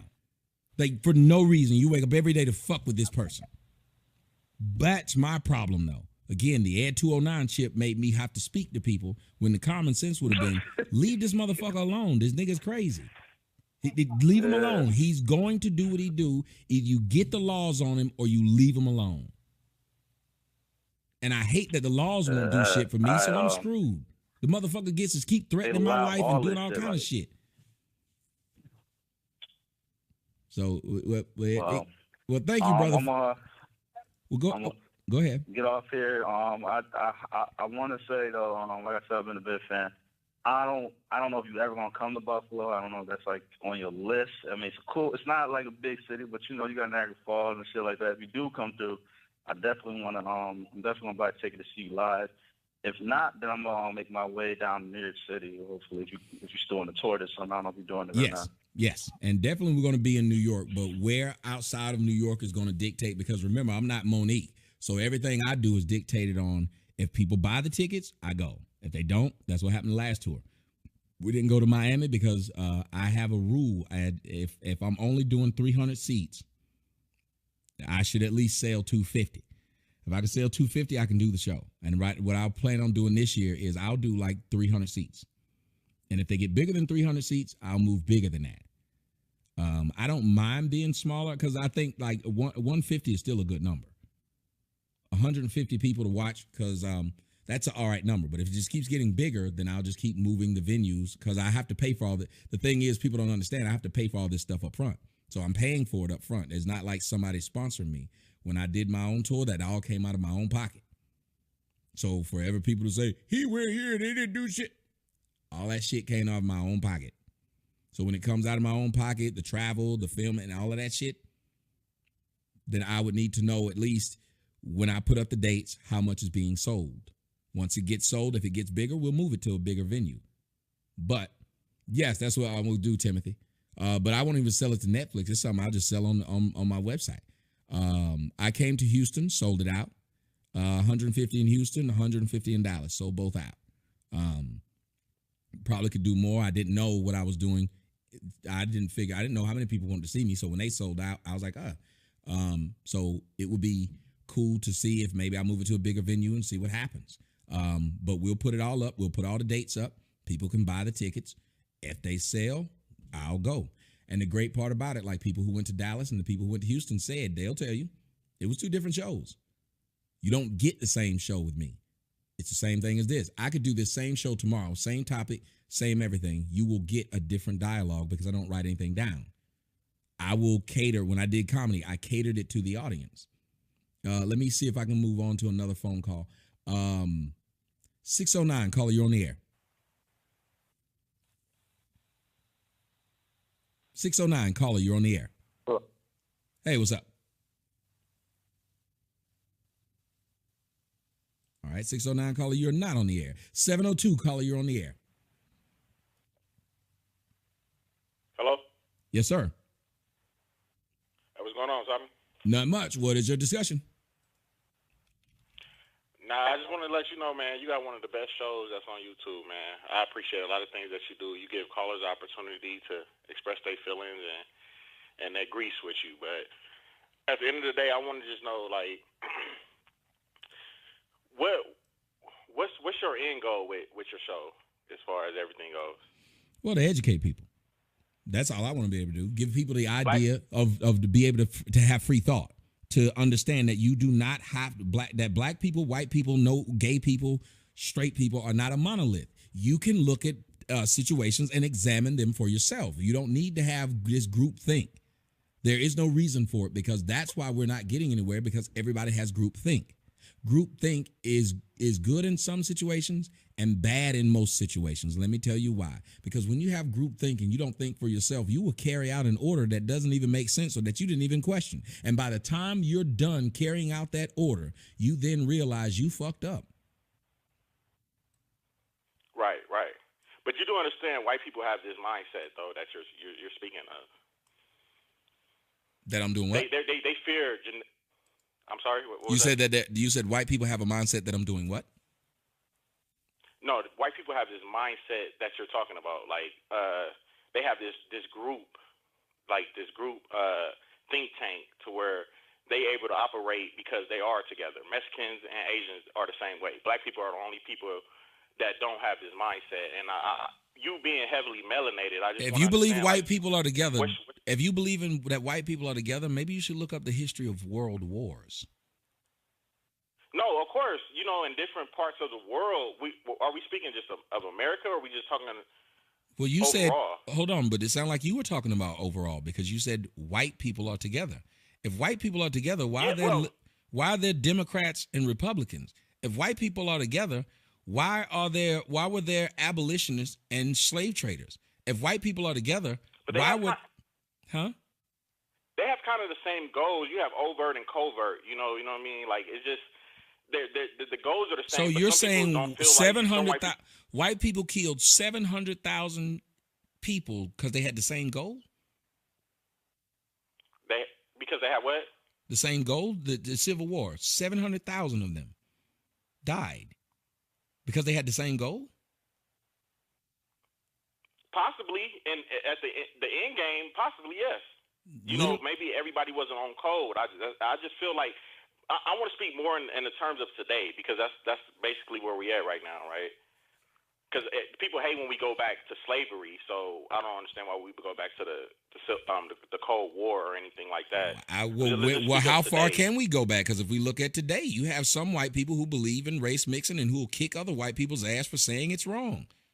The majority of so-called white racists have to stay underground with their racism. They can't be open and overt, like you said, covert versus overt. They can't be overt with their racism because a white person shouts them down before a black person does. Right, I get that, but it just in your position, I understand you have a business to run, but with the last female caller that called you, and she said, how can we separate and let these people know that we're not like the rest of the people? So when they do send, if it's possible, they do send a majority of black people to concentration camps. What are the black people that was trying to separate? Are you willing to go back into slavery? Is that because that's kind of what I got from her? Because if they are willing to send a majority of black people back into slavery, then what's going to happen with the rest that they felt like were okay? Are you going to live on your knees? Did you not I'm see just my curious show? what happens there. Did you not see my show today when I talked about Dr. Claude Anderson? I've seen the title. I didn't click on it. Okay, well, I will tell you real quick, brief synopsis. What I said was black people need to, right now, you see me doing all these videos with all these guns and telling black people, go out and arm yourself. You also see me in a couple of videos ago, and guys, my audience can tell you if I'm lying or not. I said if a group of people have put you in slavery before, they have the capacity to do it again. It does not matter even if it's not those same people. They have been taught something, so you should be taught something. History repeats itself. Right. So you never, and I also talk about white people. How do I talk about white people? I said, I look at white people like electricity. I need electricity, but electricity can kill me. Electricity is dangerous. You have to understand who you're dealing with. I don't have to go around saying fuck white people every day to not understand that these people have the same DNA as their parents, just like we have the same DNA as our parents. They have to keep their DNA in check. We have to keep ours in check too. We have the ability to acquiesce to white people on a dime. We do, because it's in our DNA. So we have to constantly fight. As a matter of fact, let me tell you what I just posted on Instagram. Let me tell you, and then somebody in the comment section said, wow, we are dangerous. Sir, you look at what you've done on a global scale throughout history, what white people have done, yes, they are dangerous. If you don't like what I just said, get the fuck out. That's if you don't like what I just said, get the fuck out. Say that more. No, I don't have to say things. I say whatever it is that I say. I'm not going to sit here and let people watch me talk shit about black people and they don't say shit. Then I say something about some white people and the motherfucker be like, what? I hate that shit. That shit pisses me off. Now, that ain't my audience. It's somebody in there, and I called them out just like I call out a dumbass black dude. I call them both out. Don't tell me that's my audience because I call them both out. Not as much, but I got you. I call out anytime somebody white says something fucking stupid. Wild Outworld Dragon, it was just a comment. Outworld Dragon, when the black people were making just comments earlier, how did I speak to them, sir? Sir, Outworld, how did I speak to them? Same fucking way. Don't be offended if I speak to you the same fucking way I speak to everybody else. If you watch me do it to black folks, watch me do it to all folks. That's some shit I don't play. Here's the thing I just posted. I said, tell a man his fate is liberty and he will fight for it. Tell a man his fate is slavery and he'll accept it. Black people were told that their fate is slavery, so it's too easy for them to go back to it. White people were told that they must be free, and they'll fight for that shit. So it's in their DNA to fight. And that's why I was telling people, you keep fucking with white people, they're going to snap back. If you keep making them feel like they can't say what's on their mind, you keep pushing them in a fucking corner. The difference between white people and black people, the white people ain't going to stay in that fucking corner. They're going to fight their way out of it. Black people will stay in that fucking corner because it's in our DNA. It's not in white people's Tommy, DNA. Go ahead. I don't mean to cut you off. Go ahead. No, go ahead. I'm not afraid of that. I'm not afraid of that. I see too many prominent black people in this world to be afraid of what they would snap back at. We are the shit, bro. Like I really don't give a fuck about what white people think. They can want to go to war, but they gonna have to bring law and all that shit that they hold up to. That's where your problem is. You should give a certain. That's where your problem is. What was that? That's a problem. You said you don't. Let me explain. Let me explain. You said you don't give a fuck what white people think. Have you ever played basketball, football? Have you ever played basketball, football, baseball, boxing, any sport, or chess? Yeah, of course. Do you remember? Did you see the movie The Wolverine? The movie Wolverine sucked, but did you see the movie? Wasn't it two Wolverine, two different types? No, the first one that came out with him and Live Schreiber. I forgot his name. That got lit. I don't know why I can't remember his name. But when the guy was playing his brother in the movie, and it also had the guy from the Black Eyed Peas, Will.i.am, in it. I don't remember. Okay, well, let me tell you. There's a scene where he was fighting Will.i.am, and Will.i.am's character could disappear. He could disappear. So every time he tried to hit him, he'd just disappear. Okay, I do remember that one. Yeah, that was the first one. Okay. Yeah, you remember how he caught him? Whoa, I don't. He caught him, grabbed him by his spine, and he said, "You're so predictable." That's your problem. He said what? You're predictable. So even though he could disappear, he knew what he was going to do. So he just punched where he thought he was going to be. Right. So how do you And know that was some? Wolverine So brother, hold on. right? That's Yes, that. yes. So how do you know someone's predictable? You have to know what they think. But at this point, Tommy, I'm just saying the whole. If you keep pushing white people, they're gonna. Why the fuck would we be worried about that when we don't even have 1% of the wealth in the country? Like why would we be worried about certain shit? I understand that certain people like yourself who's wealthy and certain people that's wealthy. Oh, I'm not wealthy. Afraid of a certain. Well, you're comfortable. Let me say you're comfortable. I could fall tomorrow, And break I my don't know fucking your leg, and be situation. broke. I'm sorry? I could fall tomorrow, break my damn leg, and be broke. I work my ass off because of that. Right. but let me say So, this to and you. what would you- Let me explain to you why it matters. Let me give you an example. And a lot of you guys may not know this. I'm going to say something that I know that majority of y'all do not know. Do you know why during World War II, a lot of Europe and the United States acquiesced to Hitler? Europe mostly. Do you know why they acquiesced to Hitler? The U.S. did too, but I got you. Go ahead. Yeah, but Europe first, because it was them having to fight that fight. It wasn't us. We were more trying to say, fuck it, we're going to be isolationists. It just got to the point where we couldn't. Right. But Europe, every time they kept giving him shit, and they were like, okay, fine. If you're just going to take over this piece, then fine, we'll let you have that. Do you know why they kept doing it? I don't. I'm going to tell you guys something, and most of you guys don't know it. Because the European chancellor at that point in time, I can't remember what his name was, but you can look this up and tell me I'm telling the fucking truth.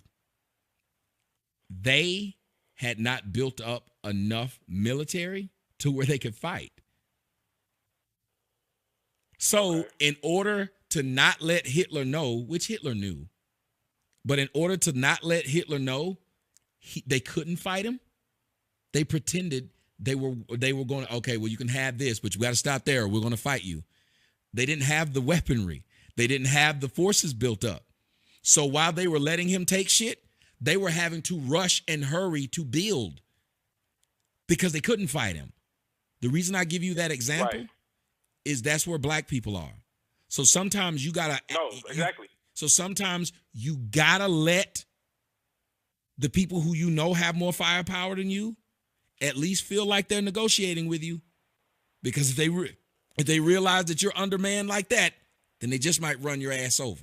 So what black people should do is right now, instead of talking loud and being pro-black and all this crap, you know what they should be doing? Building up their army. Don't argue with motherfuckers who already got a bigger army than you. Don't argue with motherfuckers who got bigger wealth than you. Don't argue with motherfuckers who got more natural resources than you. While it is peacetime, build it up. Tupac said, you told me not to go to war with it until I get my money right. I got my money right now. Now I'm ready for war. Why are you niggas so against that? Why do y'all have to be so gregarious? Why do you have to argue with people all the time? If you know they have more than you, no, what I'm saying, if you know they have more than you, build in silence. You're right, Tommy. But at the end of the day, it's like what you do. It doesn't help though. It kind of takes more black people from the situation because they don't know what you're doing. If you say it is something that you're doing to kind of empower us on another hand, and maybe you won't admit it, maybe you're not doing that. And let me just say that. But so what you're doing is trying to tell. What you would be doing right now is asking me to show my hand publicly. That's what you're asking me to do. No, that's why I said maybe you are, maybe you're not. I would never do that. I have a feeling that like I said, I don't want to get too far into that. That's what I'm saying. But here's the thing: the abolitionists had to move in silence. They had to find people who were willing to move with them and who were willing to do what they were trying to get done. Every bit of when the Trojan horse, they could only let people who were willing to go do what they were doing get in it. So and then if people run around, we don't understand what you're doing. We don't understand what you're doing. You're admitting defeat. And then they have to be smart enough to know, I'm not going to argue with you. If you think I'm a coon, if you think I'm kissing white folks' ass, that's your damn job. I'm not going to argue with you to leave my hand out just so. I mean, whatever you think is what you think. I put the information out there. A smart person understands it. A dumb person doesn't. It's the same way how whenever they put a CIA person and they infiltrate these black groups. Why is it so easy for them to infiltrate a black group? Literally, all you got to do is talk rah-rah shit and they let you in.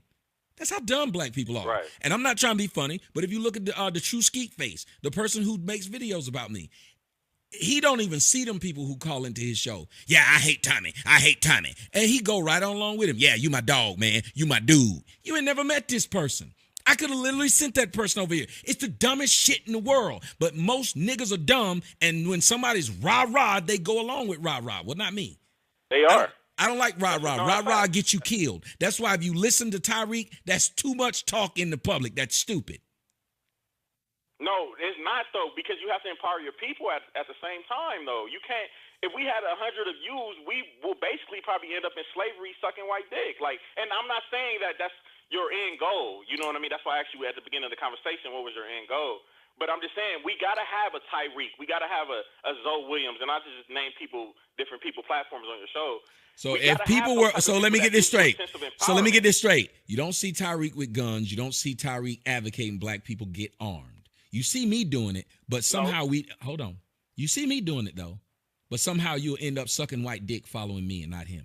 You see Tyreek with a half. Wait. Hold on. No, that is what you said. You see Tyreek with a half white woman with a white woman as the mother-in-law. You see white people, Tyreek with an entire white staff. You see Tyreek trying to ruin every black man he falls out with. But you also see Tyreek live in an all-white neighborhood. But if you follow Tyreek, you need Tyreek, but you'll end up sucking dick with the black man who hires black people, who has a shit ton of black people. You need that black empowerment, though, because he has 4 hidden colors, and he has the 1804. How the fuck are you calling that black empowerment? Sir, if you believe that's black empowerment, then the color purple is black empowerment too, right?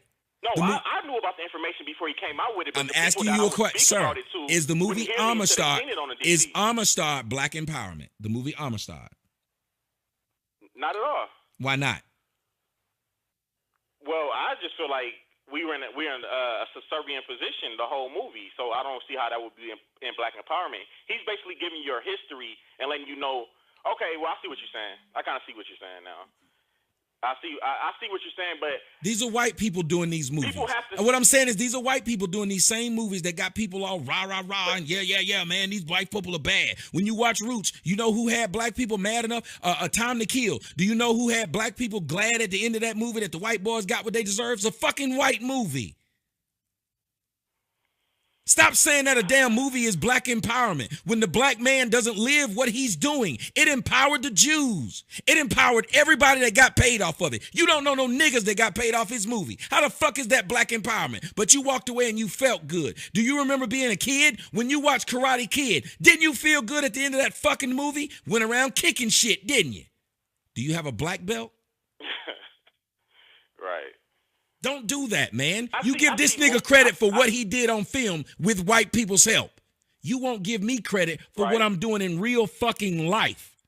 You believe that a man who won't tell black people to arm themselves, he won't do that. If he was real trying to empower black people, the first thing he'd tell them would be to arm themselves, man. But you don't make that specific to black people. You just shoot guns, right? I literally said, black people, we don't do this. We need to have these things legally. I also said, black people need to go ahead and do it now before they make it illegal for your ass to do it. Okay.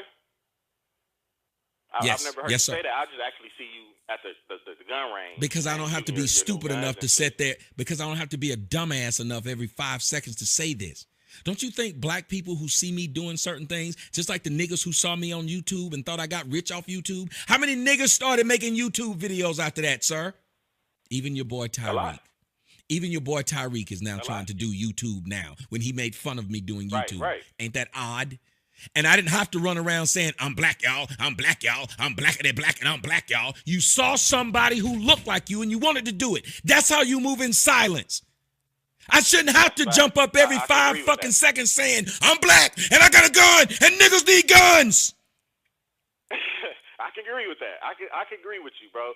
But then on the flip side, you kind of pull your people down and put up white people in your commentary, though.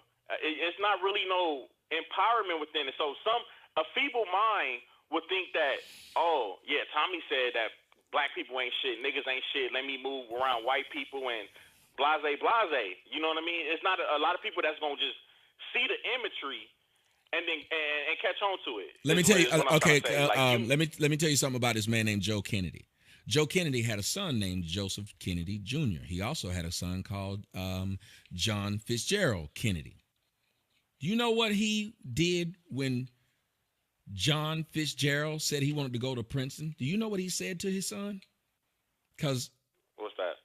Joe went to Harvard. He said, oh, I see. So you chose the easy way out because you couldn't compete with your brother. Okay. A father said this to his own son. What do you think his son ended up? What do you think his son ended up going to college at?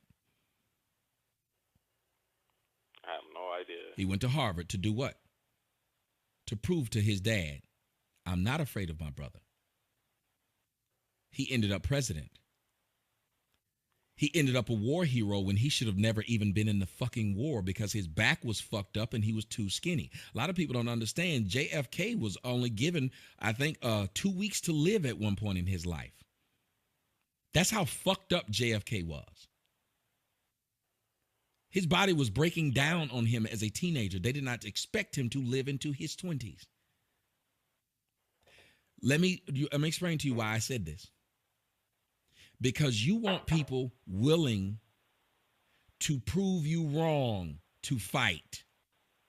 You cannot have your warriors be a bunch of people who can't prove you wrong. The reason why Bill Parcells is one of the greatest coaches isn't because he kissed his players' ass, it's because he kicked their asses. He challenged them constantly. So if a Negro's too dumb to understand that if I say, white people do this, black folks don't know how to do it, and they're not smart enough to say, fuck that shit, I'm gonna prove him wrong.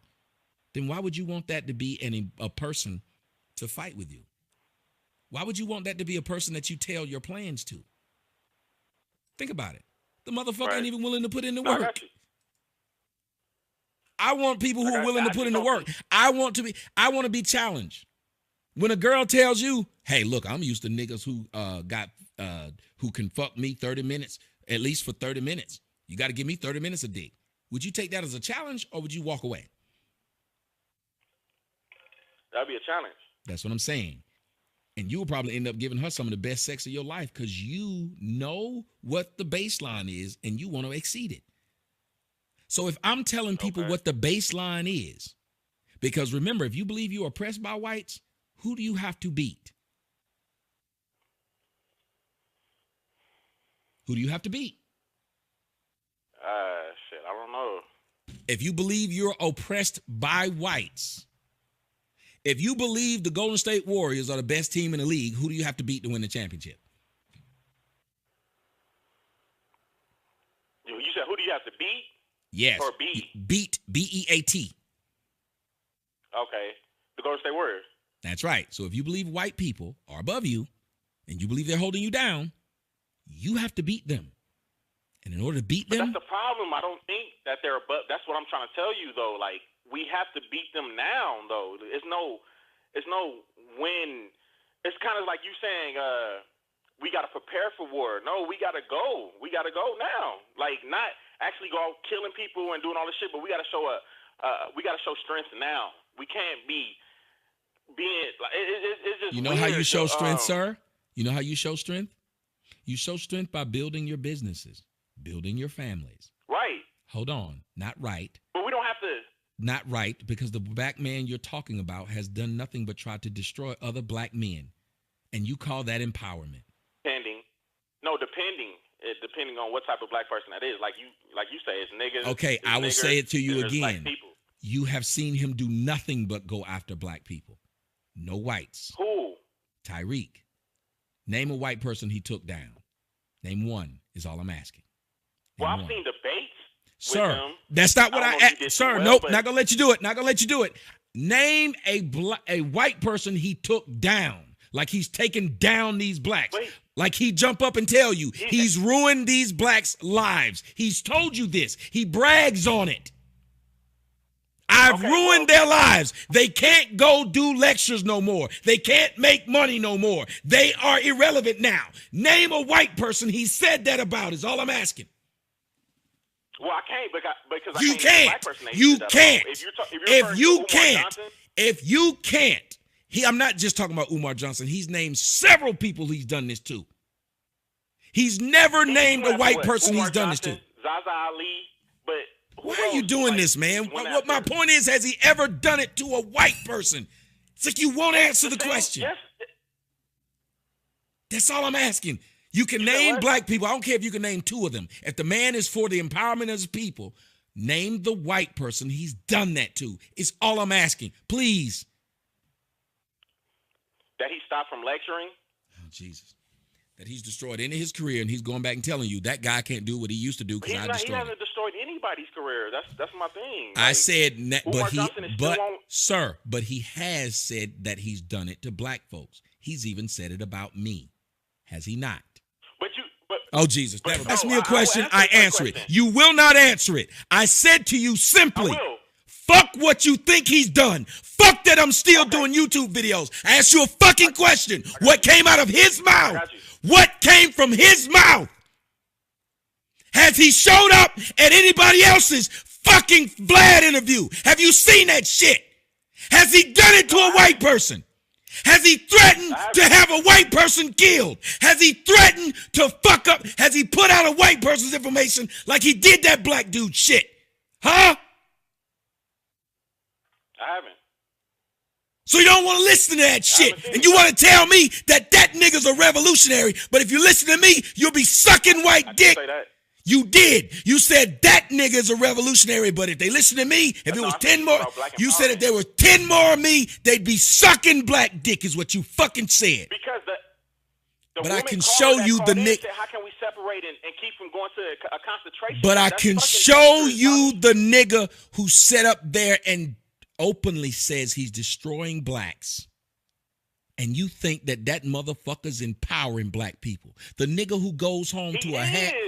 Jesus Christ. Yes, you're right. Nobody will ever call his station and say, how can we separate from blacks so we can be from, like, we won't get sent and you to call that shit camp. No, they call his station talking about some I want to be just like Rick Ross. They call his station talking about anti-North. Let me ask you something, nigga. If you don't believe this, then why the fuck he got a whole website? No, I'm pissed. Right, you got to be one because you listen to a motherfucking man who all he does is has a fucking ism bot that call people nigga. Does he not? I have 100 subscriptions. Sir, does he not? Sir, does he not have an ism bot since nigga bothered you so motherfucking much? How many times? But it's okay that he do that. It's empowerment when he does it. No, that's for like relationship shit. You gotta understand. You gotta separate. If you separated your shows, like, okay, I'm about to be on some black empowerment today. I'm about to be on some relationships one day, and I'm about to be on some fucking comedy shit one day. Then I would. Let me ask you something. Let me ask you a question. Where can I find white empowerment radio? You don't need it because they run shit already. They would never be like that. They would never be like that. Do you think? But having hold on, wait. Hold on, wait. Like my man, you think Crispy is empowering black people? Calling the majority of your people? Calling the majority of your people skin? Go ahead. I'm asking. It's not majority of dark skinned people. It's strictly directed at you, Tommy. Sir, you have a good day. That's directed strictly at you. Have a good day. You have a good day. 980, caller, you're on the air. Hey, Tommy, how are you? I'm well. Talk to me. What's up? I'm just really tired of being told that all I want to do is suppress a race of people when all I want to do is live my life. I'm a young white lady, 24 years old, from North Carolina. I've never used any foul language towards a black person. I've never done anything to a black person but been a friend, been nice, and it's really tiring and very difficult to hear every single day, pretty much of your life, that you're a racist. You want to keep people down when I don't want that. Well, I'm just going to be honest. Well, I don't want that. I want everyone to succeed. Well, it's crazy that white people even have to fight that fight, to be perfectly honest. And that's your white liberals' fault. White liberals have made this whole idea of white guilt be something that white people should embrace. You should never embrace guilt, especially if you did nothing. And you should never listen to a jackass go around and tell you because you're white, you're racist, or because you don't hire them, you're racist, or because you don't sleep with them or date them, you're racist. It is a tactic of people trying to make someone else feel so guilty that they will do what you want them to do. It is the worst thing for anybody to feel. You know what? It's very upsetting because I was taught, and I live obviously in the South. You're from the South. I know Atlanta. I live near Charlotte, North Carolina. I was taught from my parents, you love all people. Color's blind. I know people use color blind all the time, and people were mocked for it. But that's how I was taught. I've had friends my whole life who are African American. I don't believe anyone's colorblind, though. Put them down. I lost my job during the Charlotte riots because I was labeled a racist because I said I don't think it's hurting. I think it's hurting people. I don't think it's helping for rioting. I was labeled a racist, and I lost my job. Well, that's what I'm saying. Because I spoke an opinion. Well, that's what I'm saying. And Blacks can, as a black person, I can have any opinion about white, and I can say I fuck whites, I hate whites, and I will not lose my job. You can say something as simple as, why are you tearing up your own shit? And be considered a racist immediately just for saying that.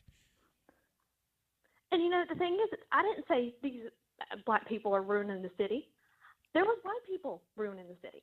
There's people of all different colors. 50% of the white people in that. Well, first off, I pointed that out in my video that 50%, 50, well, you know what? It was more than 50%. It was a majority of white people that was tearing up shit. But the media didn't say it that way. Yeah, it was. And I didn't say any color, any race. I said, it's not helping people tearing crap up. How is that helping anybody? Especially when the facts weren't even out at that time. And I told black people to separate from the movement. Anything. I told black people to separate and call it out. I literally made a video and said, white people need to separate and call that shit out. I mean, black people need to separate and call that shit out. Say, hey, that ain't us. That's them. Look at the video. Look at the video footage. That ain't us. They're doing this fucking fighting. We're not. And black people were just sitting there and allowing themselves to be colored as, well, you guys are tearing up another city. No. That's not us.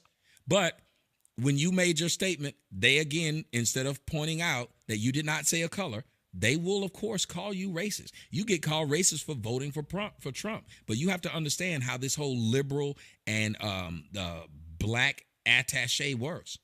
It works like this.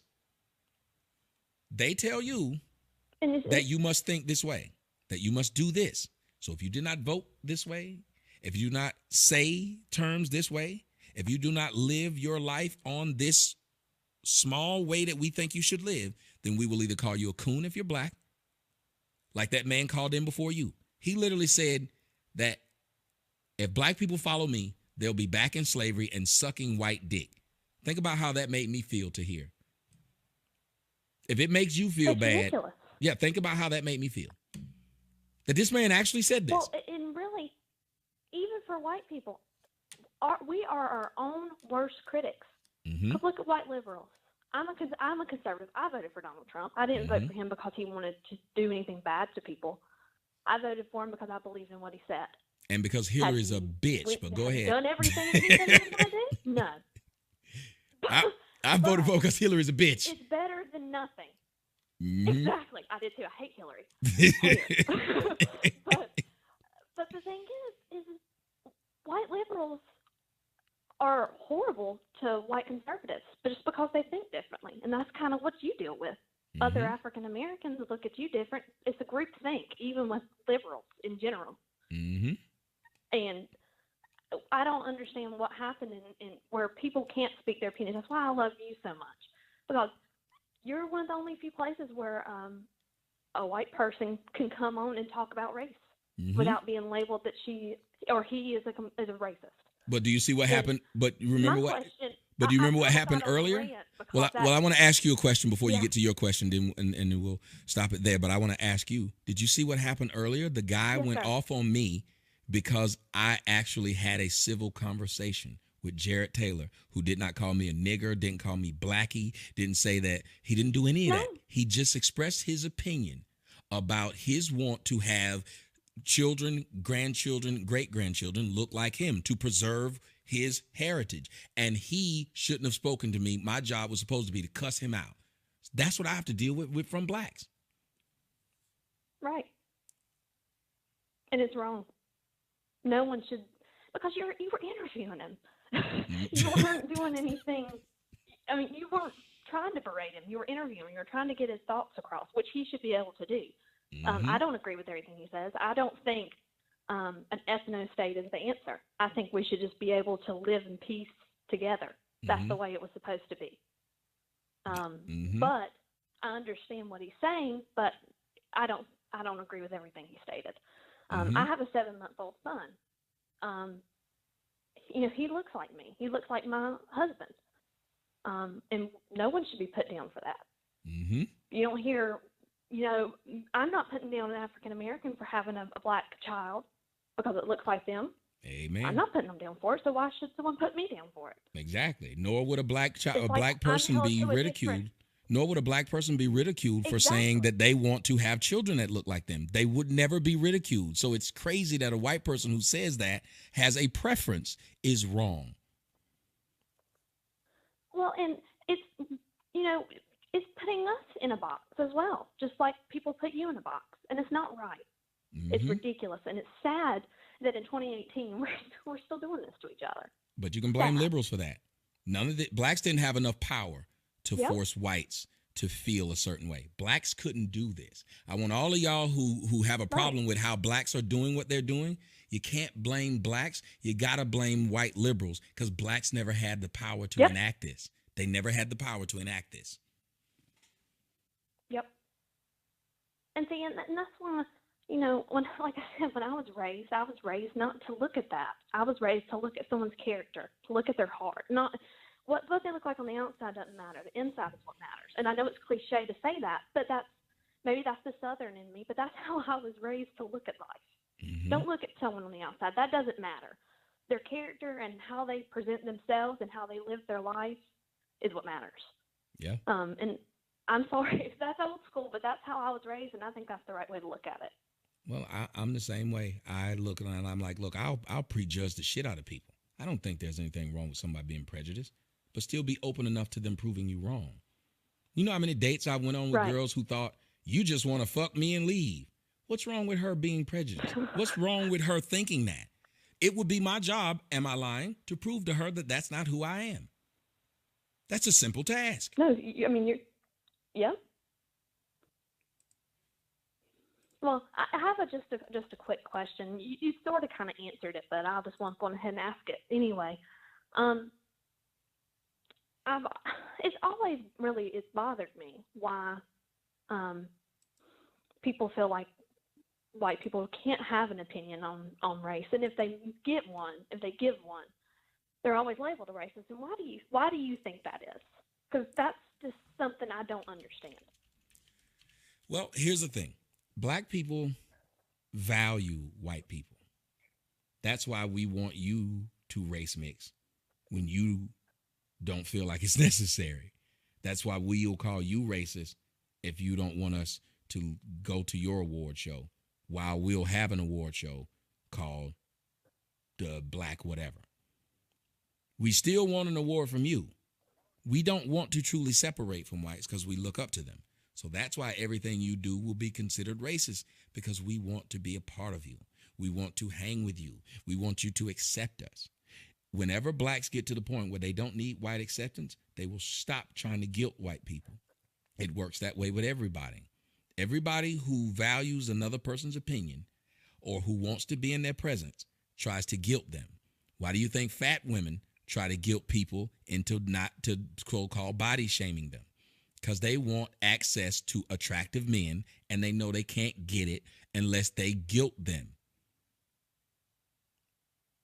But it's not necessary. That's the sad thing. Most things the that majority of white people today already accept people. It's not even necessary. They don't want you just to accept. Live your life. But they don't want you just to accept us.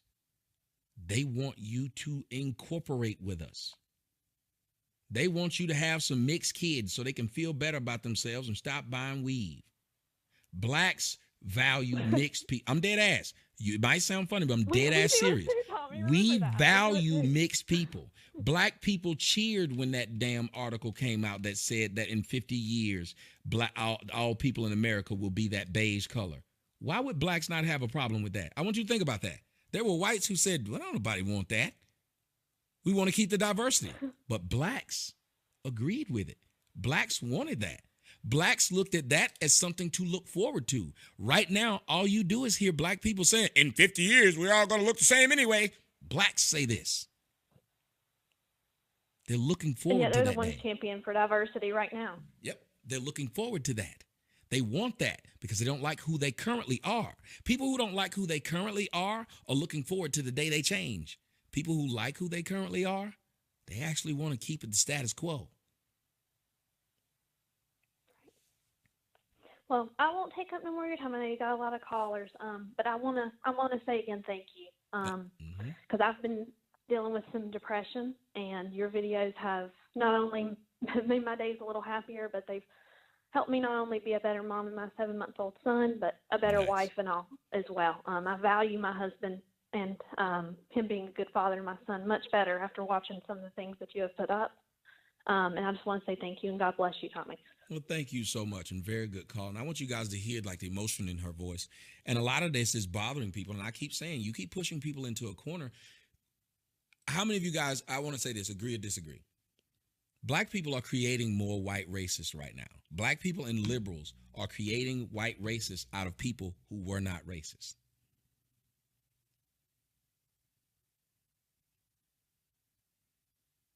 They weren't racist, but you just kept fucking with them.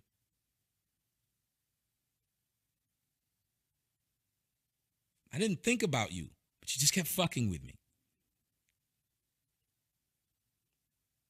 I would have never voted for Donald Trump 10 years ago, but you've been fucking with me for 10 years. Yeah, Trump is getting my vote. I would have never thought about white nationalism, but you've been fucking with me now. Yeah, I'm going to go ahead and become a white nationalist.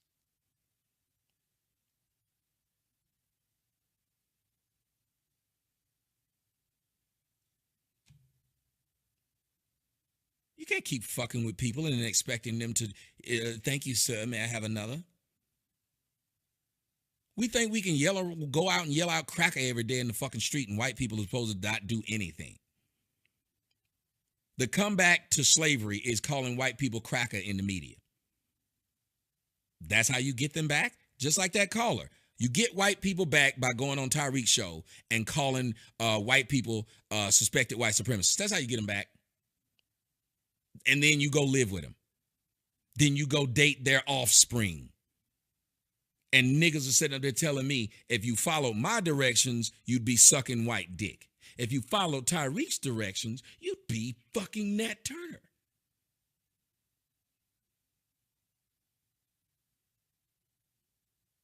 We're not going to pay attention to how the man lives his life.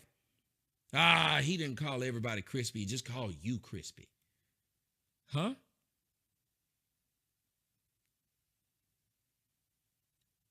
He said that every person he's went against, he made a color joke. He said that Corey Holcomb looked like a pack of soy sauce. He's made several color jokes towards black people. And you have the nerve to say, oh, no, he was just talking about you. Well, who the fuck was I just talking about? I had a discussion with a black woman talking about how we need to separate from niggas, and you tell me that I'm going to have us in slavery. Well, let me tell you what white people, what they separate from. White trash, you idiot. White people separate from white trash. It's not a discussion. They literally do it because it makes sense. White people don't carry their liabilities until they need a liability. White people don't carry their fall guys until they need a fall guy. White people don't have to talk about that. It's common sense. It's innate in them. White people know white trash when they see it. They don't have to say that we're all white, therefore we should all get along. That doesn't make any sense. You've never heard white people say we're all white, so we should all get along. And white people are the minority in the world. Oh, y'all didn't hear me. Did y'all hear what I just said? White people are outnumbered, and they still don't believe in this. Jews are outnumbered. They don't believe in that either. Any Jews out there can tell you that I'm telling the truth? Jews are outnumbered. If you are a liability, they will kick your ass to the curb. And they raise their children to notice liabilities. It's not strength in numbers. Unless you're playing chess and you're trying to get some of those pawns to protect the rest of the things. That's what it is. It's not strength in numbers. That's why I like when they did the movie South Park. Yeah, they let black people in the military. And what did they do? Operation Get Behind the Darkies. Protect the planes, protect the tanks. It's a joke, but it's serious. If you're smart enough, you can talk the people who are collateral damage into being collateral damage. White people are smart enough to do that. That's why I gave the thing about the Jew. I mean, the Italian. The Italian gets the Irishman to kill Dutch Schultz. When the Irishman walks out and says, I killed him, the Italian then kills him too. Because the Italian says, well, you have no loyalty. And I have no use for you. All I needed you to do was what I needed you to do. Because you could get close to Dutch Schultz, and I couldn't. Now that you've gotten rid of him, I'm going to get rid of you. That's smart. That's smart. He made the man feel so much connected that he was willing to kill his own fucking employer. And he found himself dead too. Blacks aren't smart enough. That's why they'll call me to argue with me on the fucking phone.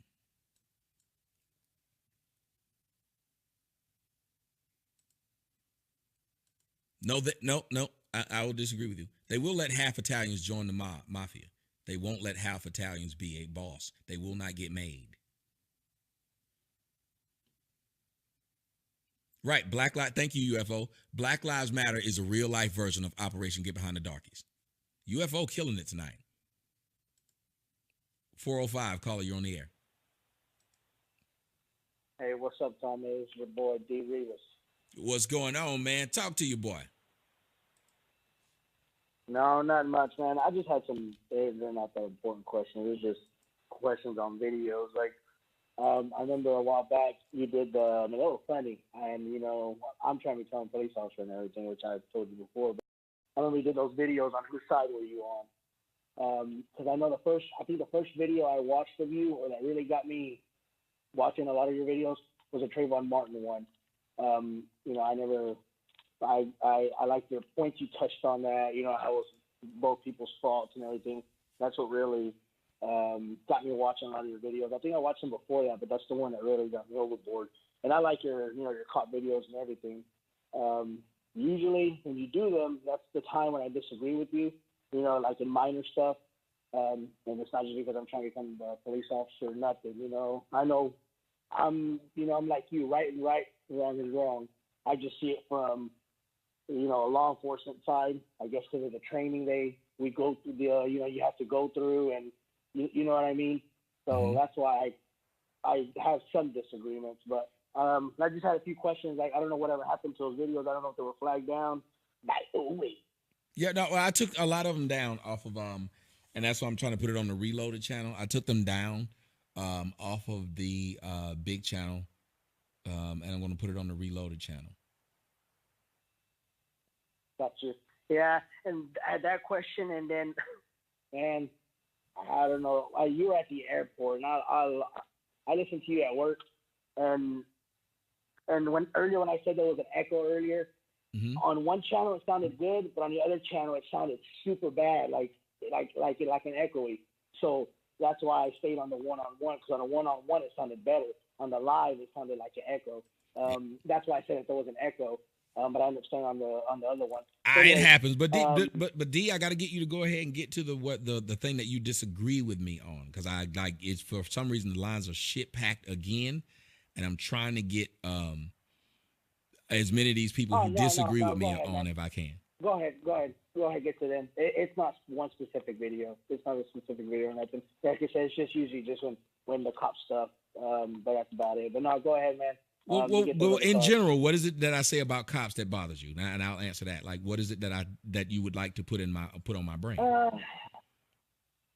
Like the Philando Castile one, Officer Geronimo Yanez, if I'm correct. Mm-hmm.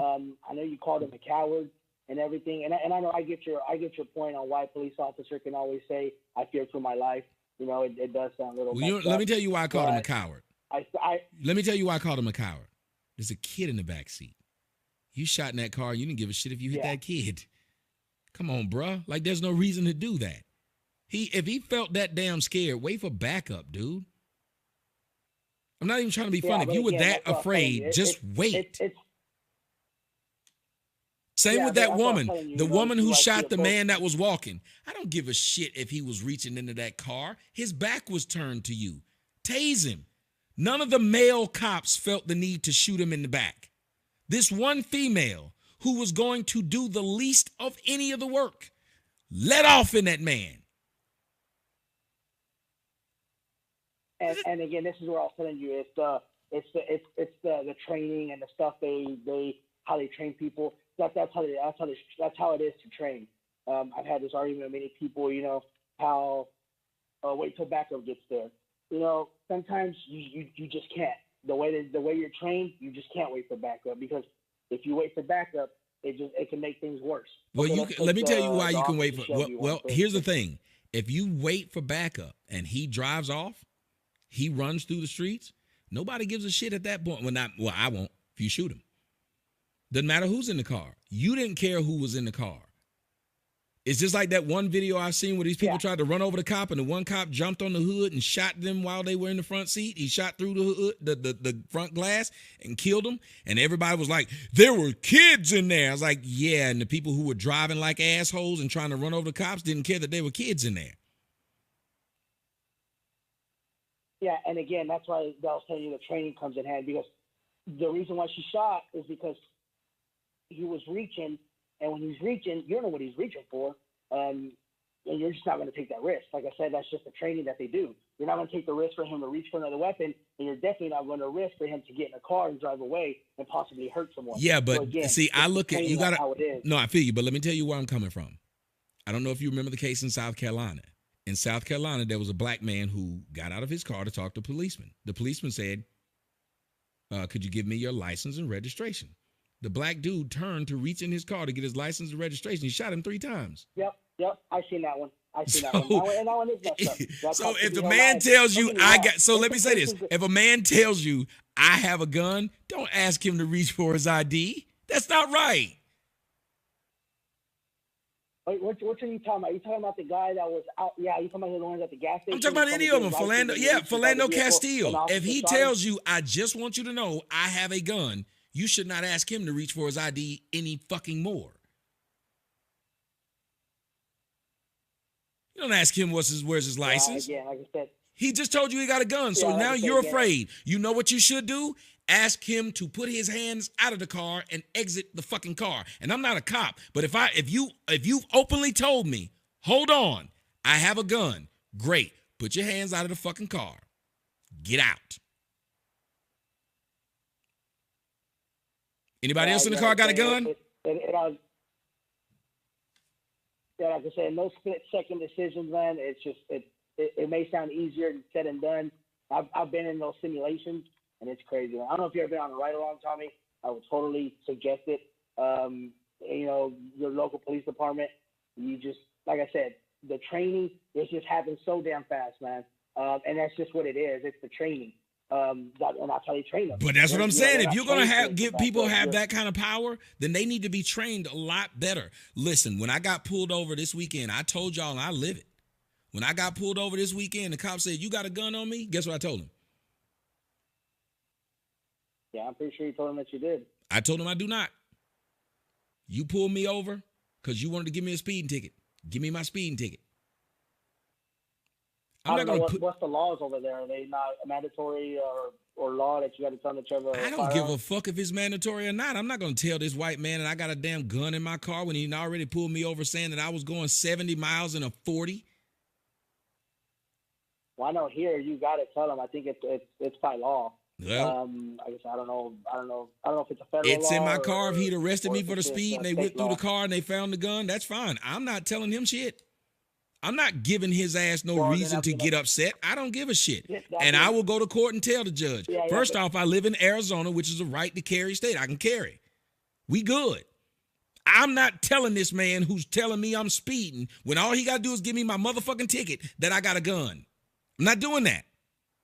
Because I know that these people, like you just said, are not trained. And as soon as they hear that word, they get scared. It's the same way when you're in your house. Have you ever had somebody get ready to come in your house and you tell them you got a dog and they immediately get afraid? Yeah. Yeah, and I agree with you, Tommy. I know the training is not the best. Trust me, I've seen some cases. It's some messed up cases, you know. I'll tell you, yeah, they did wrong in that. You know, he was right in that. The officer was wrong in that. You know, I have plenty of cases like that.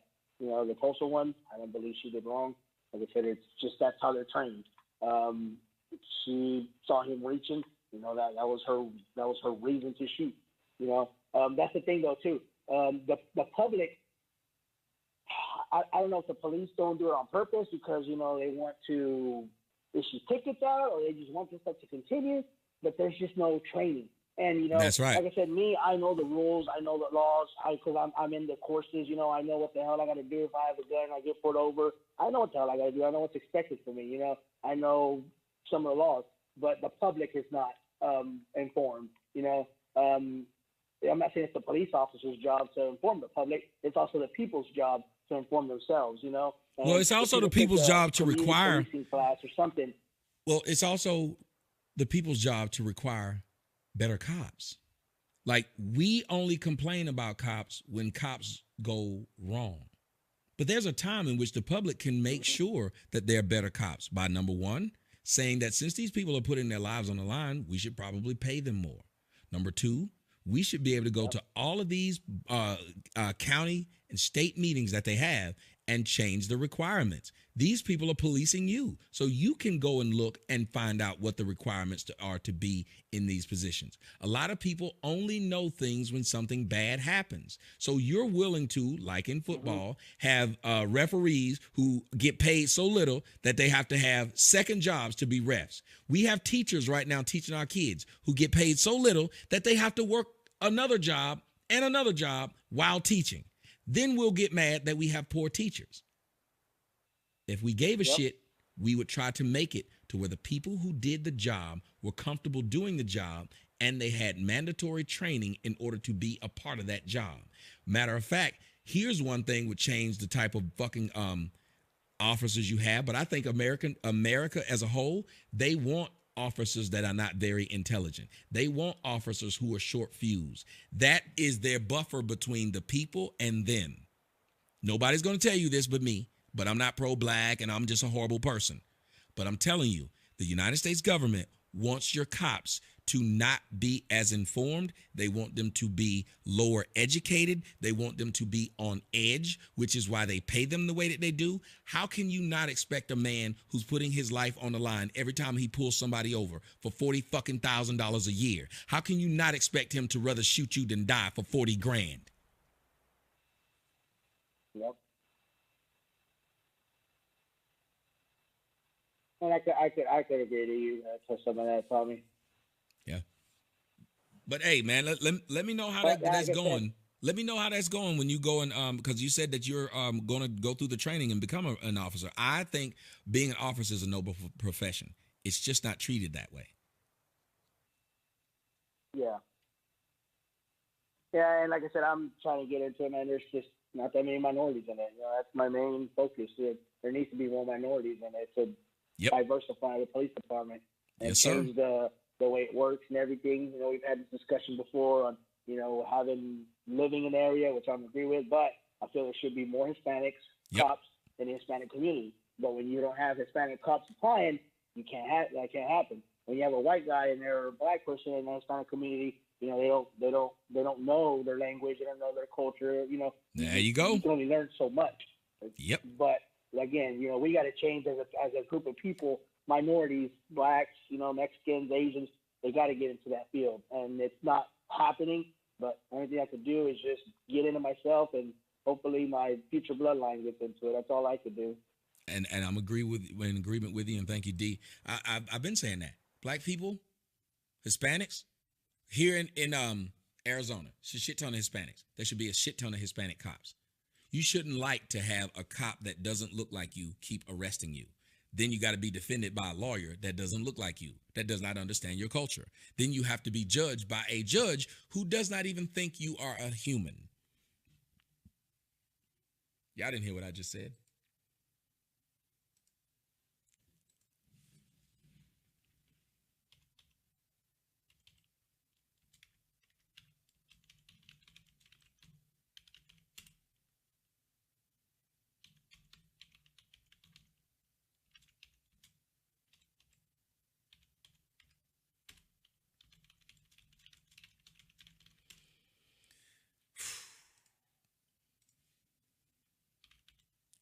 Sorry about that, guys. That conversation actually took me to a place where I like being, because if we are going to discuss race, discuss it fairly and correctly. A lot of people see you as only a problem.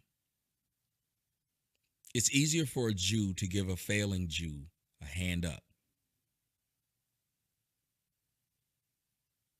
because he knows what it's like. Many of us give our kids more chance than we give our neighbors' kids, because we see a lot of ourselves in our kids. So even when they fuck up, we see our fuck ups. We remember our fuck ups. White person's not going to see a Mexican person and see himself.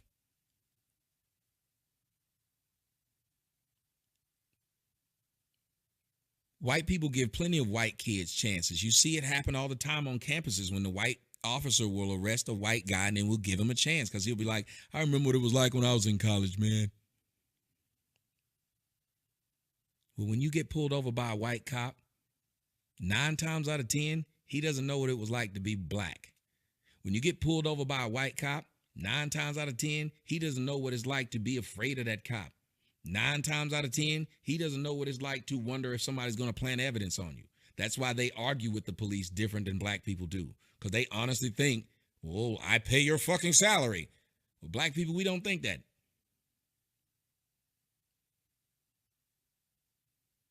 We don't give a fuck how much of their salary we paying. Same reason why when I swipe my credit card to this day, I still believe that motherfucker might say, you don't have no money. And it don't matter how many times I've swiped this damn card, I still have a feeling that people that people can take from me whenever they want. Because I grew up under that fear. Is it a real fear? I don't know. I didn't say, Father Joe, I didn't say white people don't get shafted. I never said that. I said, but you don't know what it's like to feel like that's all you're going to get. Because we were raised the way we were raised, I honestly feel like I'm going to get fucked all the time, which is not a real fear. It shouldn't be that way, but I feel that way. But I feel that way.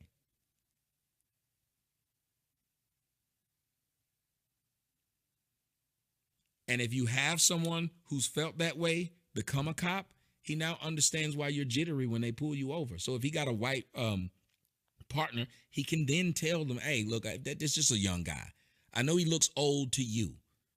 I know Trayvon looks old to you, but he's still only 17. I'm black, and I see a lot of black kids big like that. Black men, tell me if I'm lying. We know when we see 16-year-old black girls that they're 16. No matter how they shape, we can tell. White person might say, well, that person's really filled out, and I'm not really used to black faces. It look kind of old to me. We know the difference because we know what we look like because we grew up with us. That's why I always make the joke to say that our women kind of look like dudes, but they're our women. Just like Mexican women look like refrigerators, but that's their women. White men didn't go around mad because their girlfriends had flat asses. That didn't bother them. I remember watching movies and a flat ass white girl would walk by and the white dude would be like, look at that ass. What ass? What are you just looking at? Oh, that ass. Okay. You say so.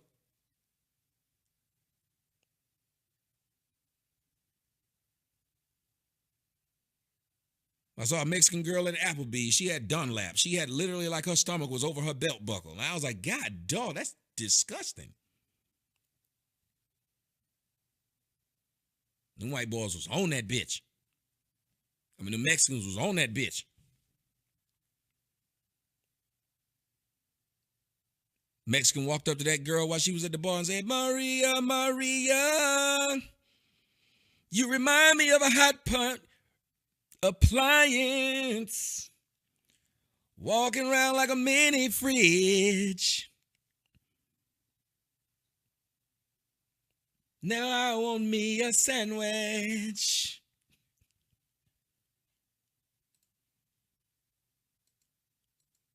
We don't make sense. We make sandwiches. Now listen, let me go to another phone call. 314, caller, you're on the air. Hey, Tommy. What's going on? Hey, how's it going? Hey, I want to quote Sir Conan Doyle. I'll paraphrase it here. Once you eliminate the impossible, whatever left, no matter how improbable, must be the truth. I stated that for a reason, Tommy. As I stated once before, I think you have, I know you have read the Bible, but you have very little understanding of the Bible. That could be possible. And also, okay, and also, black people, since we've been in America, we've been known by many different names: colored, black, Afro-American. You know, we was named after hairstyle. African-American. And, you know, I was waiting for it to become Obama nights for a moment there. But, I'm trying to formulate this here, Tommy, the best way I can. We have no identity. When we came to America, well, when the Chinese came to America, they're known as Chinese, the Italian Americans, the French Americans, the German Americans. I don't know if you remember, And but I don't know if you remember, but I tried to get to that with Jared Taylor when he was talking about. I said, yeah, but we don't have an identity. If you took our identity from us, yes, everybody else can be nationalists. What can we be? Mm-hmm. Well, Tommy, that's what I want to talk about. Our identity. We I saw the interview between the lip smacking Mac and that highly intelligent racist, and he destroyed him.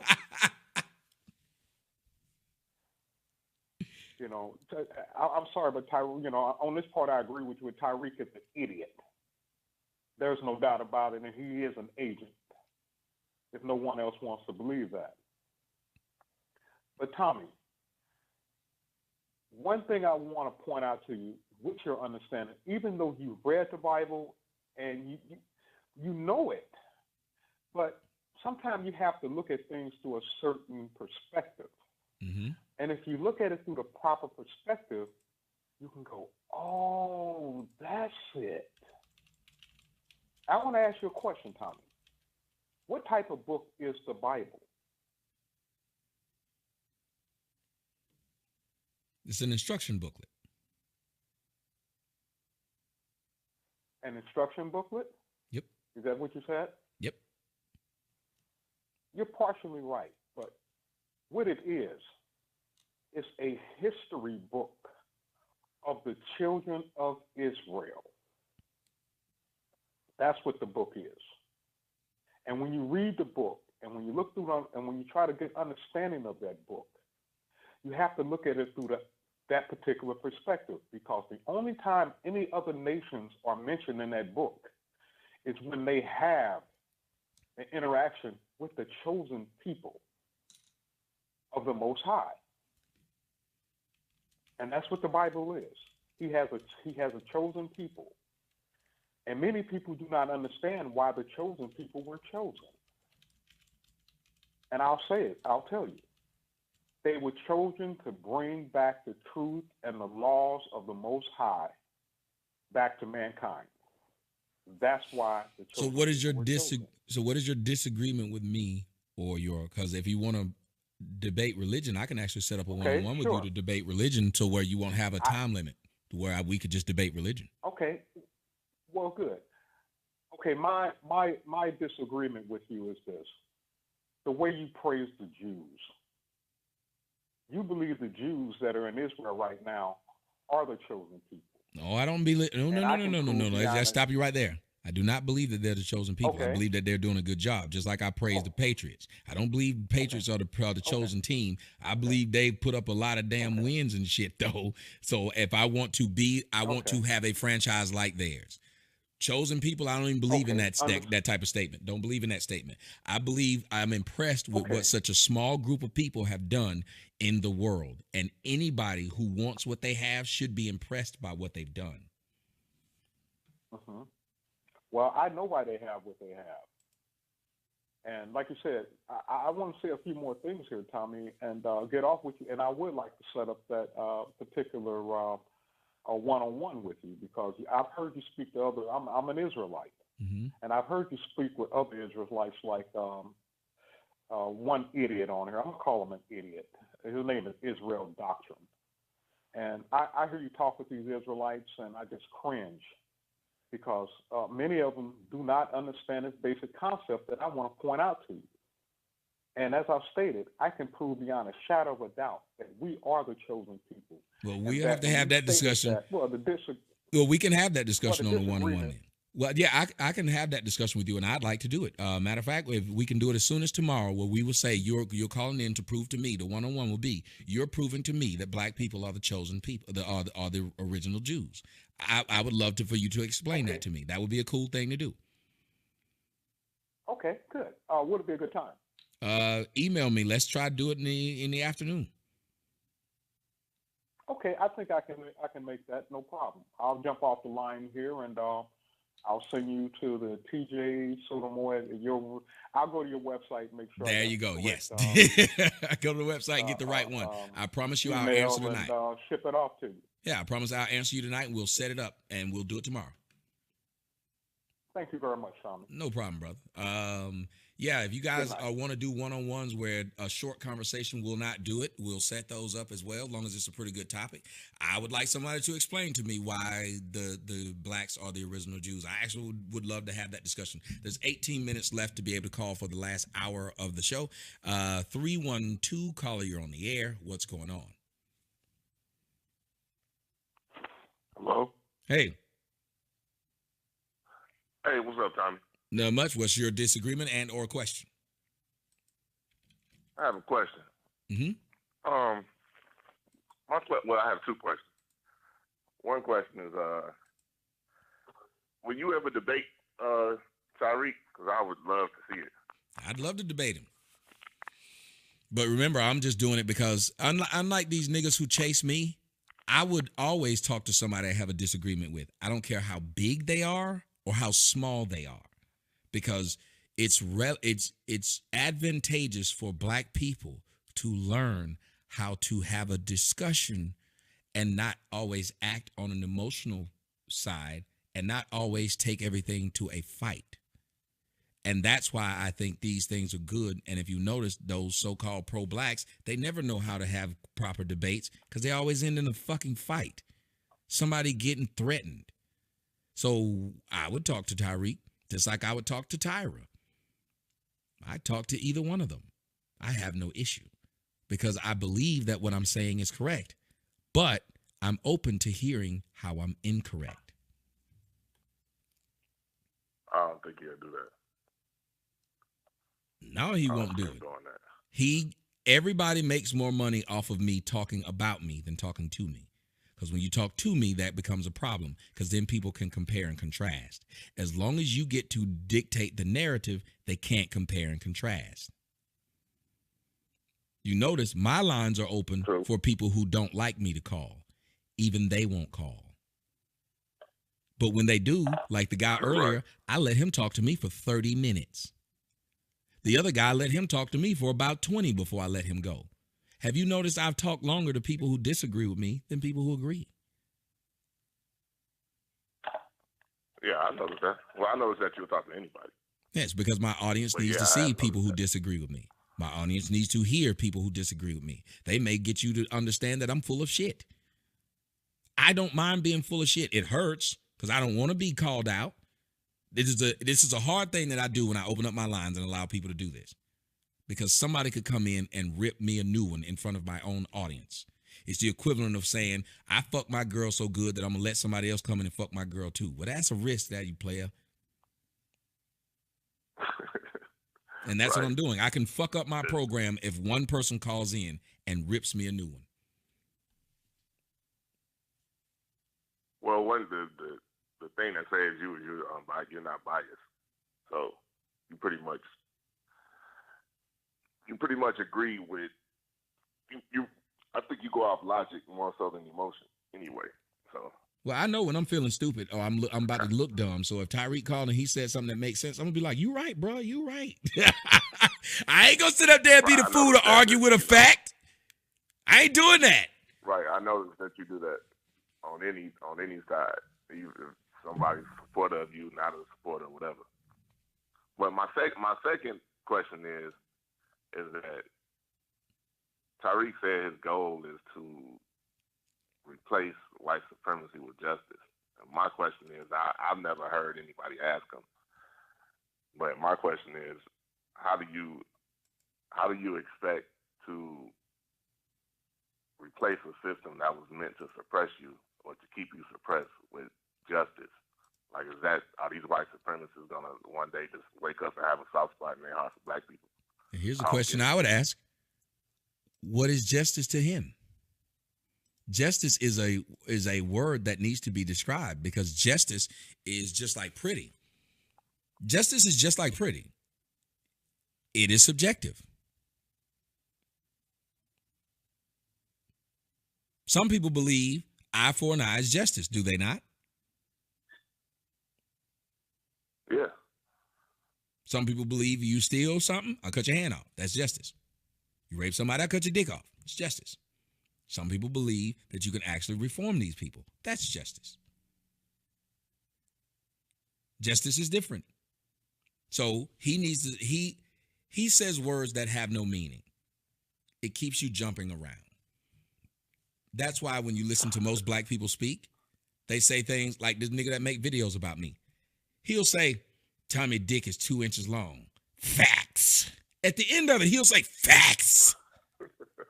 And you'll be like, dude, you literally just made an assumption. How can you say facts at the end of it? And I've noticed that's what black people do. They will say anything. I've cost Tommy more money than anybody. Facts. Tommy right now is real and he need facts. You're like, the fuck? You just keep saying facts at the end of the sentence? And niggas will listen to you keep yelling facts to things you're guessing? That's Tommy's baby. Facts. Huh? Yeah, that's crazy. So that's what I'm saying. You most black people know that black people are not very educated. They're indoctrinated, but they're not educated. So when you're dealing with a group of people who are not educated, they're not going to question your facts because you're telling them what's true. Or do the research. That's right. They know you're not going to do the research. So they can just keep on yelling facts at the end of sentences, and they know you're going to just go along with it because you yelled it. Yeah, that's crazy. That's all I really had to ask. Appreciate you, man. Keep it up. Thank you. No problem. Thank you for the phone call. Let me see if I can bring in 203. Caller, you're on the air. And y'all guys got 11 minutes to be here before the last hour. 203, what's going on? Hey, Tommy. What's going on? Hey, how you doing, brother? I'm doing all right. I wanted to discuss, I think, a conversation you had yesterday where one of your callers who said her mother was, black and her father is white or Jewish, and you guys were talking about Haiti. Do you remember that conversation yesterday? I don't know, but when you first called in, I thought you was about to say you wanted to make me an offer I can't refuse. But go ahead, with that voice like that, but go ahead, Marlon Brando. Go ahead. Of course, the references. She was bringing up the topic of Trump calling certain countries shithole countries, and then she also mentioned that little young girl who was talking to Conan O'Brien. And she basically was saying, y'all white people, leave my land type things of that nature. Mm-hmm. And I was upset as being a half Haitian American. Well, do you remember what I said to her, though? I said, I don't know if you remember. Grade, I started to do research. Well, I don't know if I was ashamed to be Haitian. Well, hold on a second. I don't know if you remember. Haitian booty scratcher, things of that nature. And I had a black American teacher say, research your country and do this for a book report. And ever since then, I've been stuck on the land of my mother's country. And people know the history of Haiti. I think people will understand why that little young girl made that comment to Conan. And I wish that young lady that, was upset at this young girl for saying what she said. Number one, for all the listeners, Haiti is the first black or African nation to gain independence from European rule over 200 years ago. One of the reasons why America has, with other countries, obviously France being the number one head honcho, to correlate to financially destroy the island of Haiti. Number two, when you think about, of course, the oppression by the hands of Europeans at this juncture of this conversation, I believe that young girl was spot on for the reason of, what is considered a shithole country. It's all about perception. Now, if you're living in this European capitalistic society, yes, you will call a country like Haiti a shithole country. But other than that, for people, to govern themselves for all these years, they have to understand that Haiti is a beautiful country, and some people don't have to live a capitalistic society in order for them to appear prosperous. And that's what I want. I hope that young lady could, I'm hoping she's listening and could understand that sentiment. Okay, I want to ask you, you can hear me now, right? And basically, can you hear me? What's happened? That young lady's comment, and just to basically school people on facts and truth, and again about perception. This is weird. What do you consider a shithole country? Can you hear me? And that's I want to hear if there's a retort to my statement. There is, but you can't hear me for some reason. Hello? Hello? Hello? Hello?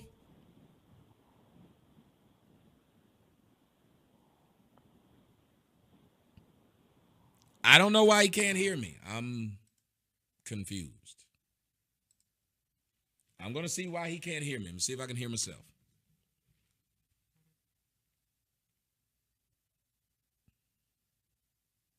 Let me see if I can call him myself.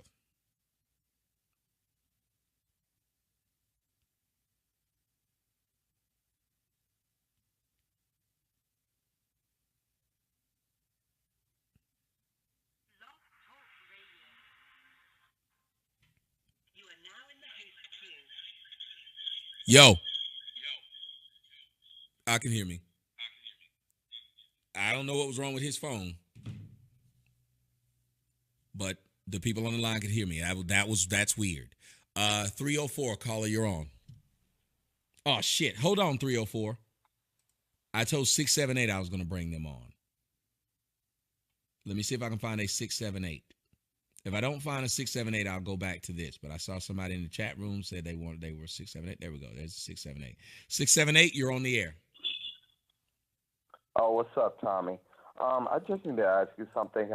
Have anybody ever asked you why you always complain about people calling you crispy and shit, yet you always down dark-skinned black women? And then I have another question about colorism and shit like that. All right. Well, let me see if I can get to the first shit like that you just spoke of. I don't always I don't always complain about people calling me crispy. I talk about it as an irony from people who claim they're pro-black, bro. Listen, if I'm pro-children, wouldn't it be odd to see me do something against children? That's a simple question. Correct. So that's my point. If I'm pro-coon, why the fuck would people try to call me out for cooning? They need to call out the people who claim they're anti-coons who end up cooning. That's how shit normally works. Just like you'd be more surprised that the guy who called you a nigger was an abolitionist, not the one who's a KKK person. Do you understand why I bring it up now? Because every person who claims they're pro-black uses the word crispy, and that's when I complain, sir. All right, well, that's fair enough. It should be. It should actually make a lot of sense. I mean, yeah, if you put it like that, yes, it makes a lot of sense that you're just pointing this out and getting mad because they're pro-black. But what about the people who's not pro-black who call you fucking crispy and shit I don't go around arguing about them. You haven't heard me arguing about them. Name one of the ones who are not pro-black saying it. Name the ones who are. I don't follow.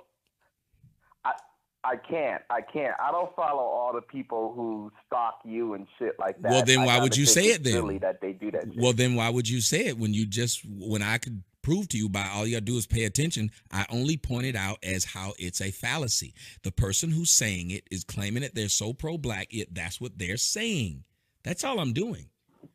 That's what most of what I've done is built off of the hypocrisy of the individual. The person is trying to tell you how you need to respect women and they're not respecting themselves. The person is telling you how white people are really nice and then you turn around and you find out that they fired people and threw shit at people because they were black. The hypocrisy of what they're trying to push versus what they actually do.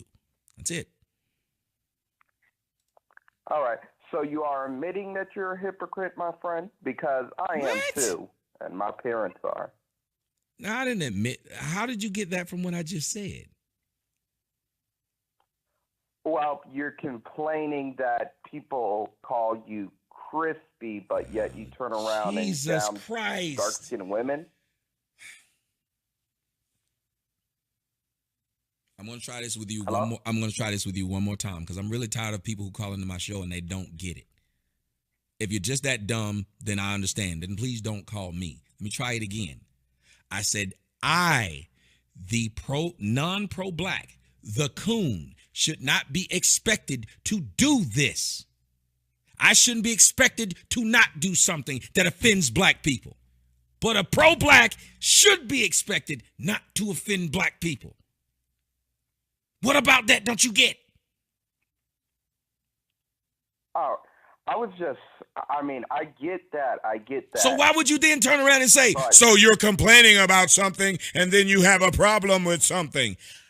If I'm the Klansman, I should hate blacks.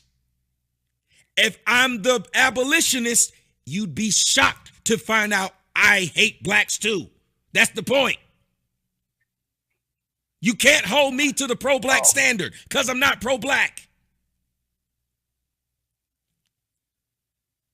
I mean, I get that. I was just calling to debate and just because I was following like the whole topic of the show. I didn't mean to make you mad or nothing. No, I only get offended if people not hearing what I say because what I said was real spelled out and you came back with so you're admitting you're a hypocrite. Come on, dog. Nothing I said was admitting trying to- I'm a hypocrite. It was literally explaining to you what you asked me. Why is it? And when I talk about dark-skinned women, I ain't just talking about them because they're dark, 90 sir. seconds. Oh, shit. I'm not just talking about them because they're dark. They're doing something. The person who calls me crispy is literally just saying I'm crispy.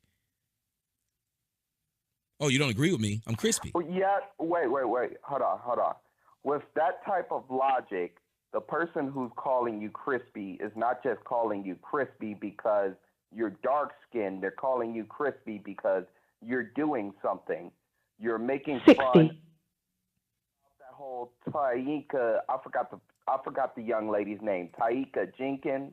Kanika? How you saw her dead body. Huh? Kanika. Okay. Oh yeah, Tamika Jenkins. How you saw Kanika. her dead body in Huh? Kanika.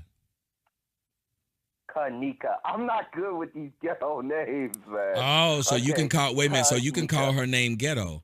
That's okay. Got it. Go ahead. Well, it's not okay. I admit that. I'm a big enough man to admit that was wrong, man. I'm a big enough man to admit that. But Tanika Jenkins, you can look at a dead body like Kanika Jenkins and you can say, oh, hey, well, she looks 10 nice and seconds. stuff like that. And if somebody call you crispy for that, according to your Listen logic, to what you just said. Hold on. Sir, listen to what you just I'm said. trying to- No, that ain't according to my logic. When you start off with a flawed scenario, that is not according to my logic. You just said because I looked at a dead body and thought the dead body was attractive, then the person can call me crispy. Do you understand how stupid what you just said was? No. I'm trying to prove a point here, my friend. You're not I'm doing trying it to with a prove point dumbass here. analogy. That is a dumb analogy. You said by my logic. That is not by my logic. Okay. That's how you feel, but I'm trying to prove a point here. You can't You prove know, a point it's on kind a of debate fallacy. here. You cannot prove a point on a fallacy. That's just like me saying, oh, since you suck dick on Friday, do you suck dick on Friday? What? I'm asking you, do you suck dick on Friday? I mean, yes. If you suck dick on Friday. No. you suck I'm dick asking on you Friday. specifically. Do you suck dick on Friday? Oh, no, I don't. Okay, so since you don't, don't if I suck start, dick wait a at minute. all. If I understand, I was gonna see if I was gonna catch you with that one, but I was gonna see if I gonna catch you. I was like, I almost got him. I was right for this. I used to get people with that. It took you. It took you a second.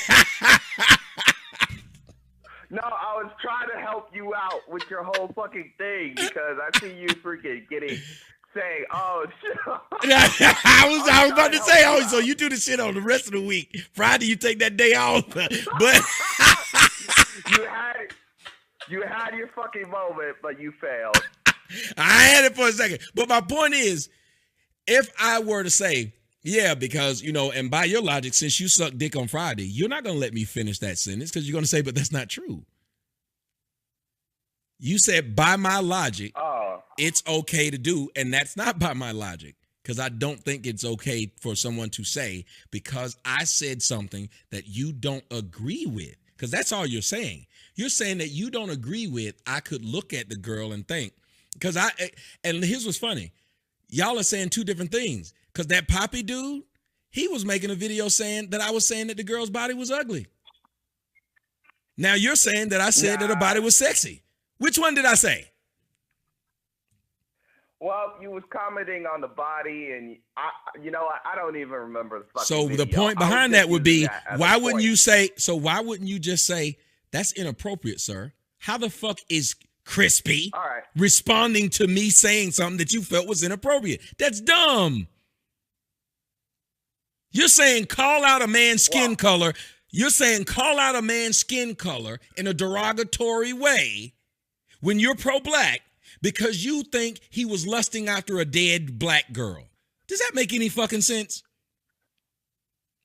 No, but does it make any sense to call out a person's skin color when they fucking crash into a gas station and shit?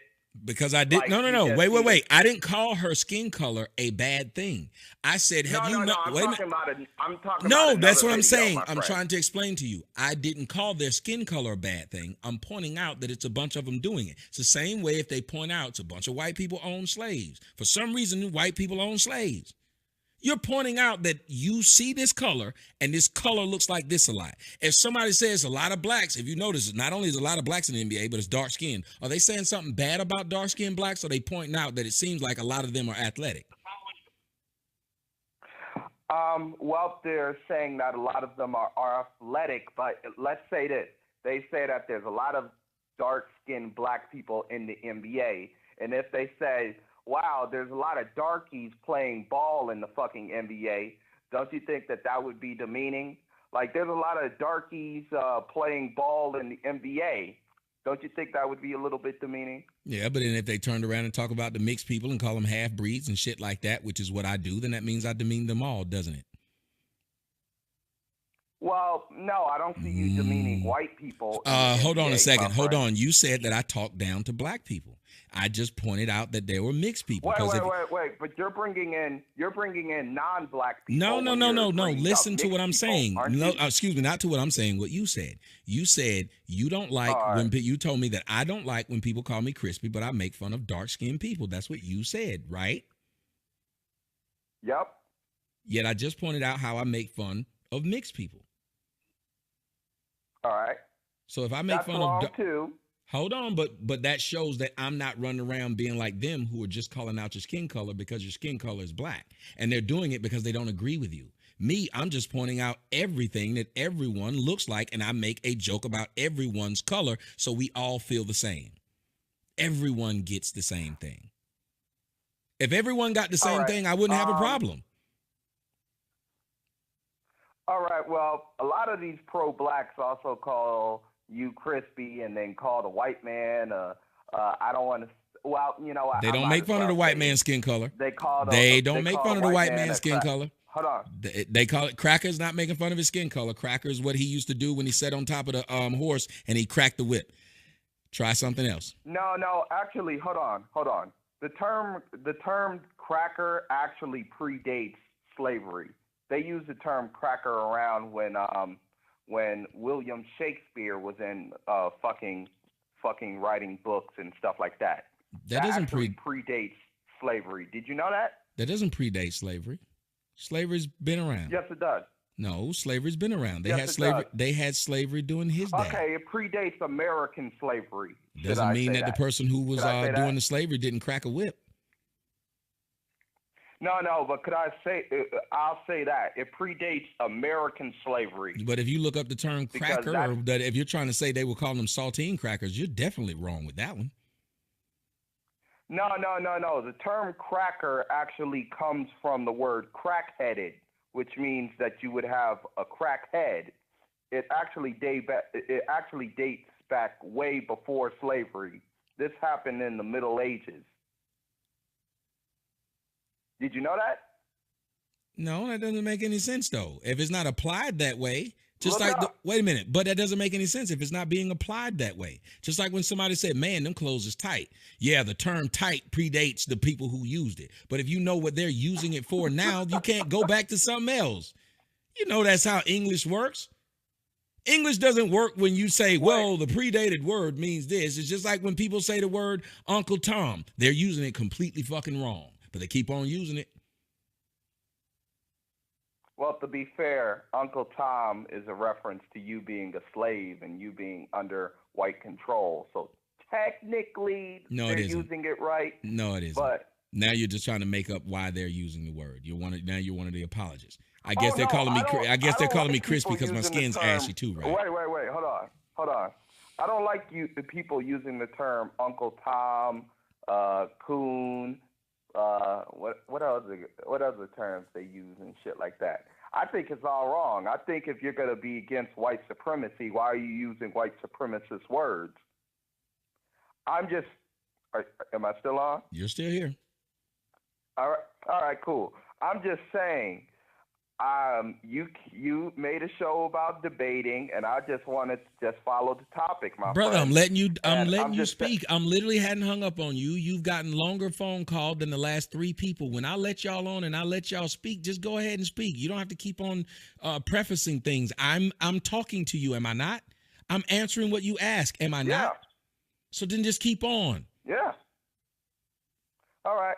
Well, as I was saying, I just came on the show to tell you that I just think it's kind of hypocritical that you would have show after show after show after show talking about a person's skin colored and then turning around and then I don't have show "Hey, after they're show. calling Okay, me-" now you're just what you're gonna do is just ignore that I said. Number one, if you wanted to go down that lie, I'm not pro-black, so it's not hypocritical. It would be hypocritical if I was saying, "Hey, I'm the pro-black guy. Nobody should do it," and I was doing it. That's what hypocrite means. Hypocrite does not mean, "Hey, I'm the guy who has the baseball and I'm pitching." You're the person who's there with the bat. You're a hitter. It would look odd if I threw a fucking bat at you. Jesus Christ, can y'all not understand simple shit? I'm the pitcher. My job is to throw the ball. No, You're the I hitter. Your can't. job is to hit it. We have 2 separate jobs. If I threw the ball at the guy standing at the plate and the son of a bitch caught the ball instead of swung at it, we'd think there was something weird. He couldn't turn around then and say, "You're being a hypocrite. You catch it when they throw it back to you," because that's my fucking job. Y'all can't be that damn dumb. All right, hold on. Let me do something like this. Let's say that you're a fat person. Here's the reference that I'm going to use. Let's say you're a fat person and you don't like people calling you a pig. Okay, you're a fat person. You don't like somebody calling you a pig. But then you turn around and call an officer a pig. You turn around and call an officer a pig. And then somebody sees that and say, "Wait a minute, you don't like people calling you a pig, so why do you call an officer a pig?" And he's like, "Well, I'm not an officer." So, I mean, do you get my point? No, jackass, because the pig is used in 2 different damn terms. Number one. Number two, I ain't called nobody. Why am I a jackass, because man? you just sit up there and compare 2 different terms. The words are being used differently. You're not calling a cop a pig because he's fucking fat. Jesus Christ. Okay. Number one. Number two, if you were trying to make that comparison, then I would be calling black women crispy, would I not? That would make your comparison right, because I would be calling people crispy and then getting mad that somebody called me crispy, correct? I mean, yeah. That's my damn point. Y'all wonder why y'all shit is irritating. You don't fuck with people like that. You can't be that damn dumb. In both instances, even if I went with it, you were wrong. Even if I went with your example, you were wrong. That's scary that y'all would call people and think that makes sense. And at first, I used to think that y'all were just playing around. Y'all were trolling. No, these niggas think that shit makes sense what they're saying. They believe that shit. He believed that what he said, his analogy. Do you know why? Hey, how many of y'all have just realized right now why niggas don't like me on analogies? Do y'all see why now niggas get mad when I use analogies? Because they can't. They literally can't. And I agree with Jared Taylor that the majority of Negroes on the planet have low ass IQs and are not very intelligent. He said that shit like it made sense. Let's say you're a fat person. You don't like when people call you fat, yet you saw a cop and you called him a pig. That's exactly what you do. Oh, so I call people crispy. Well, no, but that's not my point. What? What?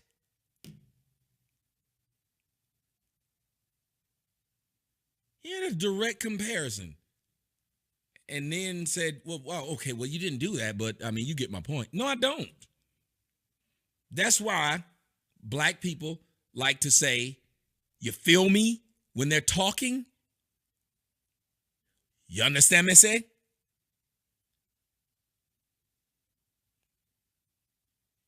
That's why they do that all the time when they're talking. Because they know they have a hard time conveying a thought, a feeling, a point. Because Negroes are ignorant. And I don't care who doesn't like it. And if that means we going to be sucking dick and back in slavery because I said that, that's why white people never had to do anything, and it was easy for them to fool your black ass because most of you don't understand simple analogies and don't understand direct comparisons. You're stupid. You call my show, you sit there just a giggling, and you're stupid. And you won't admit you're stupid. You won't admit that some of the shit you said was just dumb because you don't know how to. And guys, some of you I'm not gonna let on my line because I know some of you, and I don't have time to try and understand what you're saying now. I don't mean to be rude. 518, what's up? 518.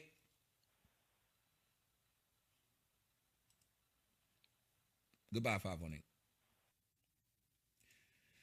202. Hey, Tommy. Hey, what's your question or what is your debate point? Disagreement. I have a question. Sure. I have a question. I just wanted to know a little bit about your backstory. You can stop me if I'm wrong, but if you actually changed your name, if I'm correct. I just wanted to know not a date or a year, but at what point in your life did you decide to create a new identity for yourself? Why? And my second question is, why did you choose Sotomayor? I told people all the time I picked my dad's last name. Oh, yeah, I wasn't actually aware of that. But my whole point when I started my whole point when I started this was talking about the importance of fathers. Why would I talk about the importance of fathers if I won't even acknowledge my own? But at what point in your life did you decide to do that? When I came in 2009, when I said I wanted to start doing this. Okay. Since I did not have the ability, it's the same reason why I grow a beard, and I had a girl break up with me because of my beard. But I grew my beard because I remember what my dad looked like. I saw a picture of him with a beard. I remembered I had a beard, and when I grew the beard, I looked like him. I used to hate the idea that my mother used to tell me, you look just like your ugly ass daddy, your black ass daddy. Well, I cannot come to terms with who I am if I'm not coming to terms with who I'm from.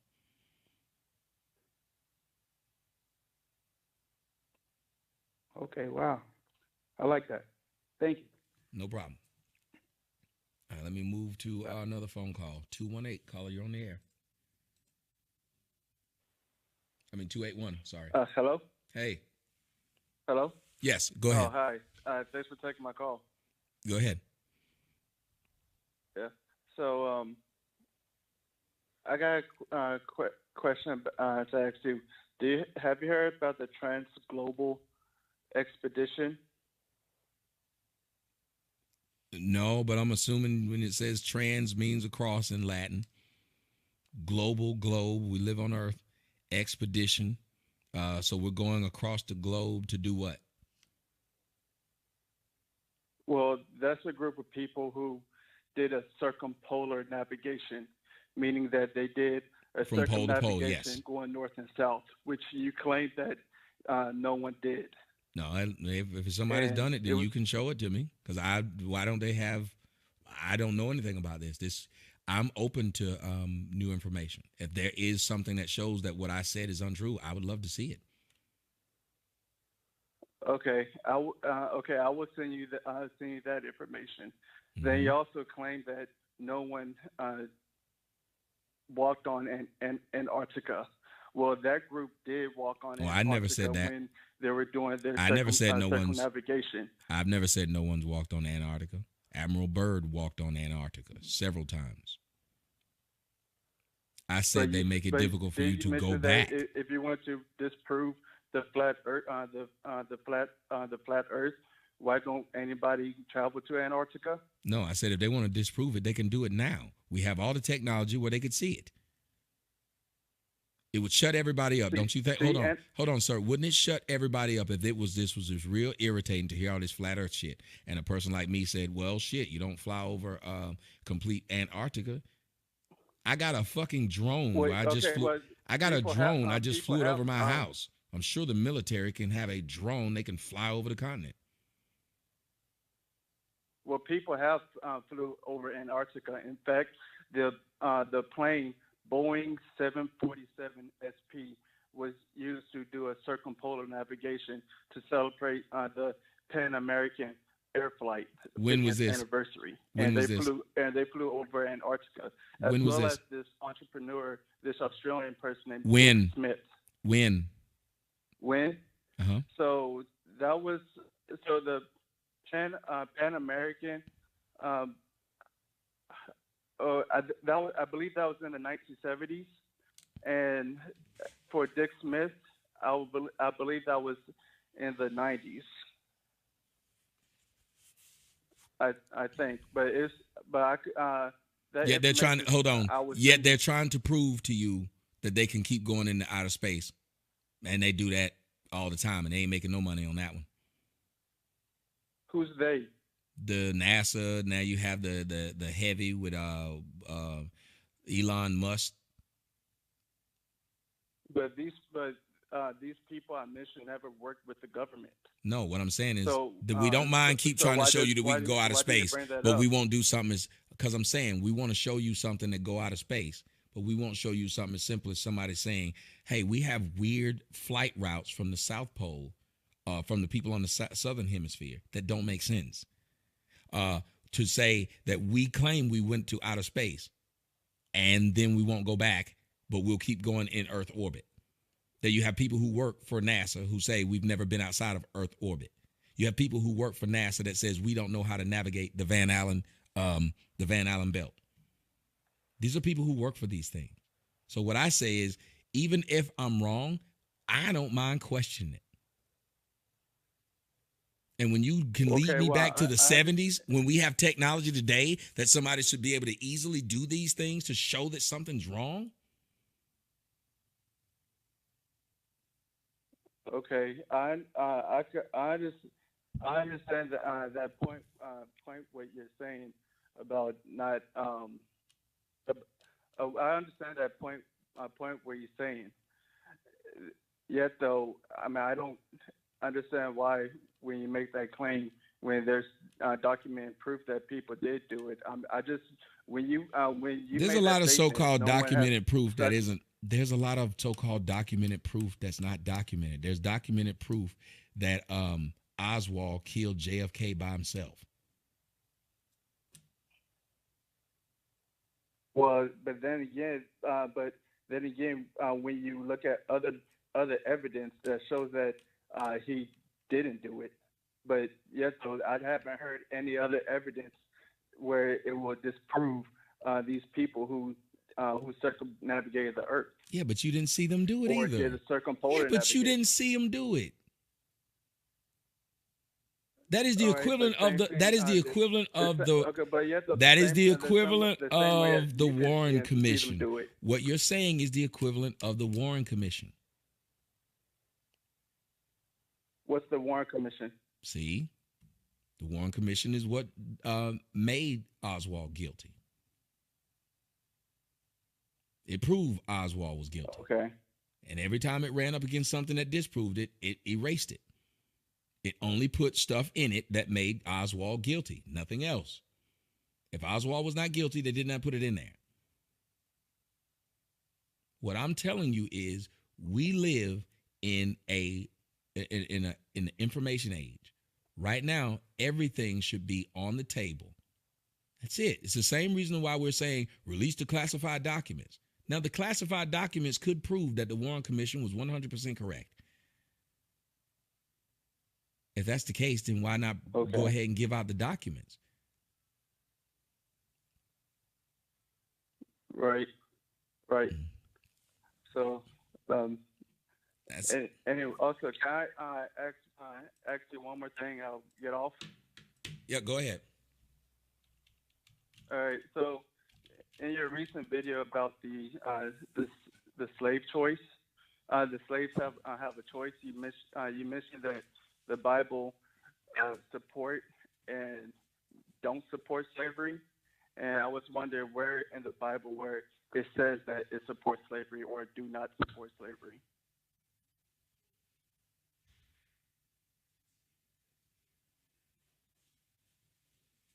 Hello? I'm sorry, bro. I said that the Bible supports and denies several things, right? Well, you did, but in particular with the slavery, I want to concentrate on the slavery. Mm-hmm. Yeah, it tells slaves. It tells slaves that if they are a slave, it tells slaves that if they are a slave, then to be a good slave, to be obedient slave, and that if you are not an obedient slave or a good slave, then you get what you get. Any type of discipline that comes your way from the slave master. Okay, well, I won't really. I'm for that. I really don't call that support. That's just because slavery was part of the society of that time, and it really didn't go against when Christianity was formed. It really wasn't going against society or going against the government. That's why Jesus said, "Give to Caesar what belongs to Caesar." Well, that was that was my only point, though. That was my only point, though. That when people say the Bible tells you not to do something, I will then turn around and say, well, the Bible does tell you to do that same thing. That I was just pointing out that the Bible will contradict itself. I understand that was the time. Just like in the Bible, it told women. But that's not But like I said, it's that's you can't really call that a contradiction. It's just I would say it was. I can if the Israelites. The rules because if it told the Israelites they wanted to be free. Wait, hang on, Craig, because it's like you saying that when you talked about the Haiti being called a shithole, and when somebody told you, "Oh, you're a Trump supporter now," you say that no, you're not supporting Trump. You're supporting the truth. That's kind of equivalent to that. No, it isn't. Do you guys not know? Okay, seriously, do you guys not know how to make analogies? Listen to what you said. You said it's the equivalent. Me saying that the Bible has places where it supports slavery and places where it says slavery is wrong, that it contradicts itself. You said that's the equivalent. No. No what? No, that's not. No, that's what. No, that's not what I said. I said that. It's not. That's not showing it support. It supports slavery, nor does it support slavery. It's just saying that if you're a slave, you act like this, and if you're a slave over, do this. But that's not saying support or not support, and that's just the same as saying that when somebody tells you that you support Trump, but you're not supporting Trump just because you agree with him. You just supporting that one statement because no, I didn't agree with him. I said what he said is factually true. If the Bible just stated that when you're enslaved, that is a factual statement. Once you start telling people how to act when they're enslaved, once you start telling them to accept it instead of fight it, that's like telling a woman, hey, if they're going to rape you, to let them have it. Okay, I see your point. That's not the same. That is literally not the same. It's one thing to encourage the slave to remain a slave. That right there is you accepting it and encouraging it. Well, I understand that part. I understand that part, but the reason why you could say that they chose to just stay as a slave is because it's just saying respect authority. That's what it's basically saying. Respect authority. When it's saying, and again, I always tell people if there's something you can tell me about the Bible that I don't know or an understanding that I don't have, I am open to it. It is not telling you to respect authority when it told the Israelites to come from under the authority.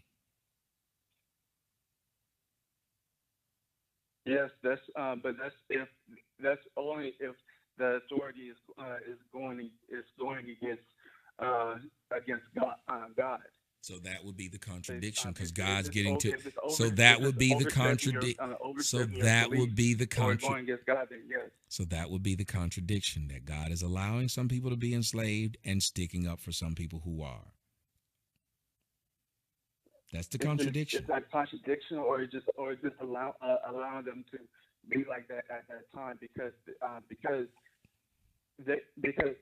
I would say that the morals of that time is not like the morals of this time. We are more moral today than back then, and God allowed people to do things until they could grow morally to see that. To speak about slavery and being a good slave came after. It's the same thing with Jesus when he talked about marriage. At least he explained why he felt different. Yeah. Wait, can you repeat that? When Jesus spoke about marriage, he explained same as Moses. It's the same way if you have a person called a great king when he literally sent a man to death so he could fuck his wife. That man can still be considered a great man, but somebody else who does it, the whole fucking city deserves to die. Sorry, those are contradictions.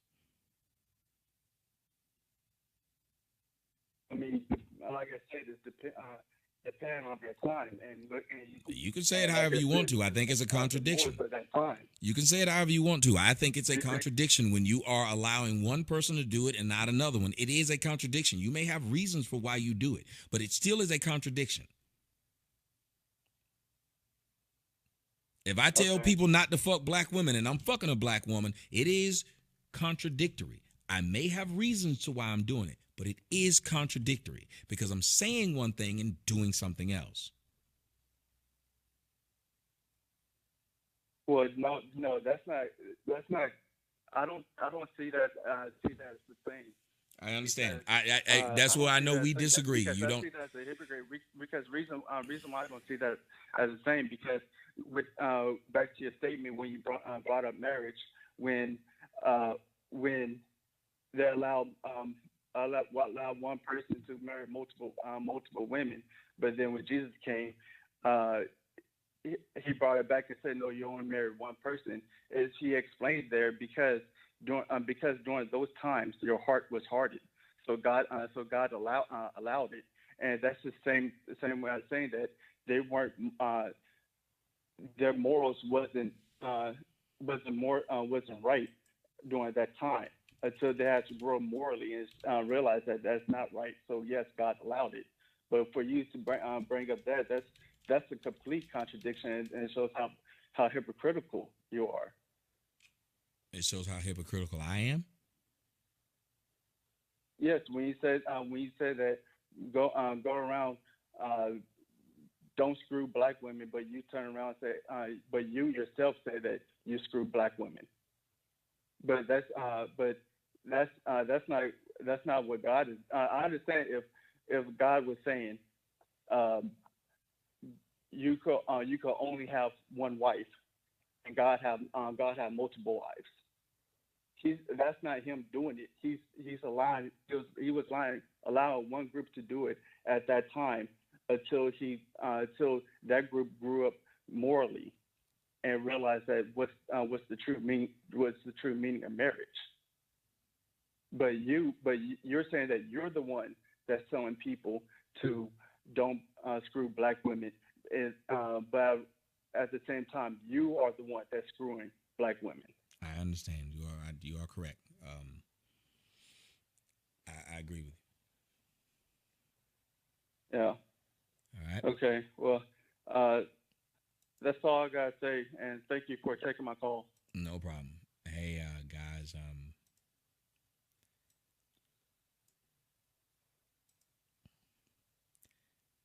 I have enjoyed the show. I really have. Somebody in the comments said that you said to women, let the rape happen. What I said was, in many cases, the man is doing it because he wants power. So if you stop fighting him, he may stop. I also told women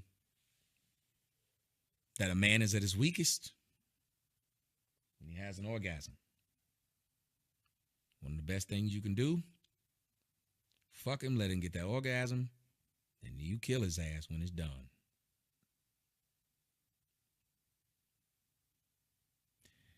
Yet I have people in the comment section saying, you told women to just accept it. That means that you... No.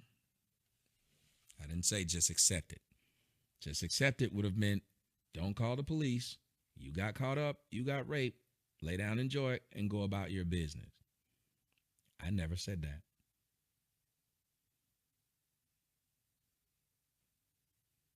But I'm not going to spend 4 hours a day having people just say things and whatever they do and misunderstanding whatever it is. I will realize y'all win. It's 4 hours. Y'all win. You're right.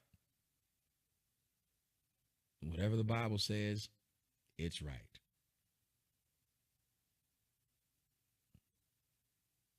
If you think I'm a coon, you're right. You think I'm a faggot? You're right. You think I'm a scam artist? You're right. I can't win with people because it seems like I can't have a real discussion with people because they're not trying to have it. They don't hear. They just talk because they like to talk.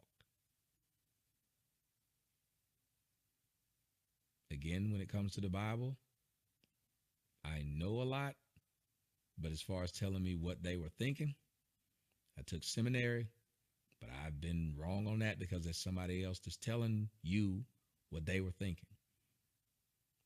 You don't technically know what those people were thinking when they wrote that book. So I will not argue what a writer of a book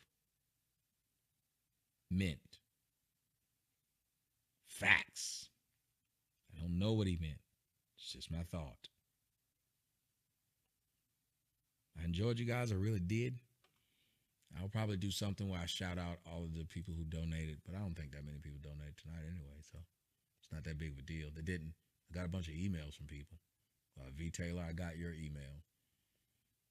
But I'm going to, I got a bunch of emails, mostly.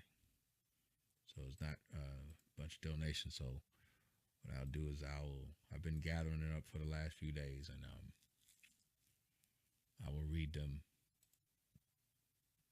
tomorrow or something so it doesn't look so bad. Because it's not very many here.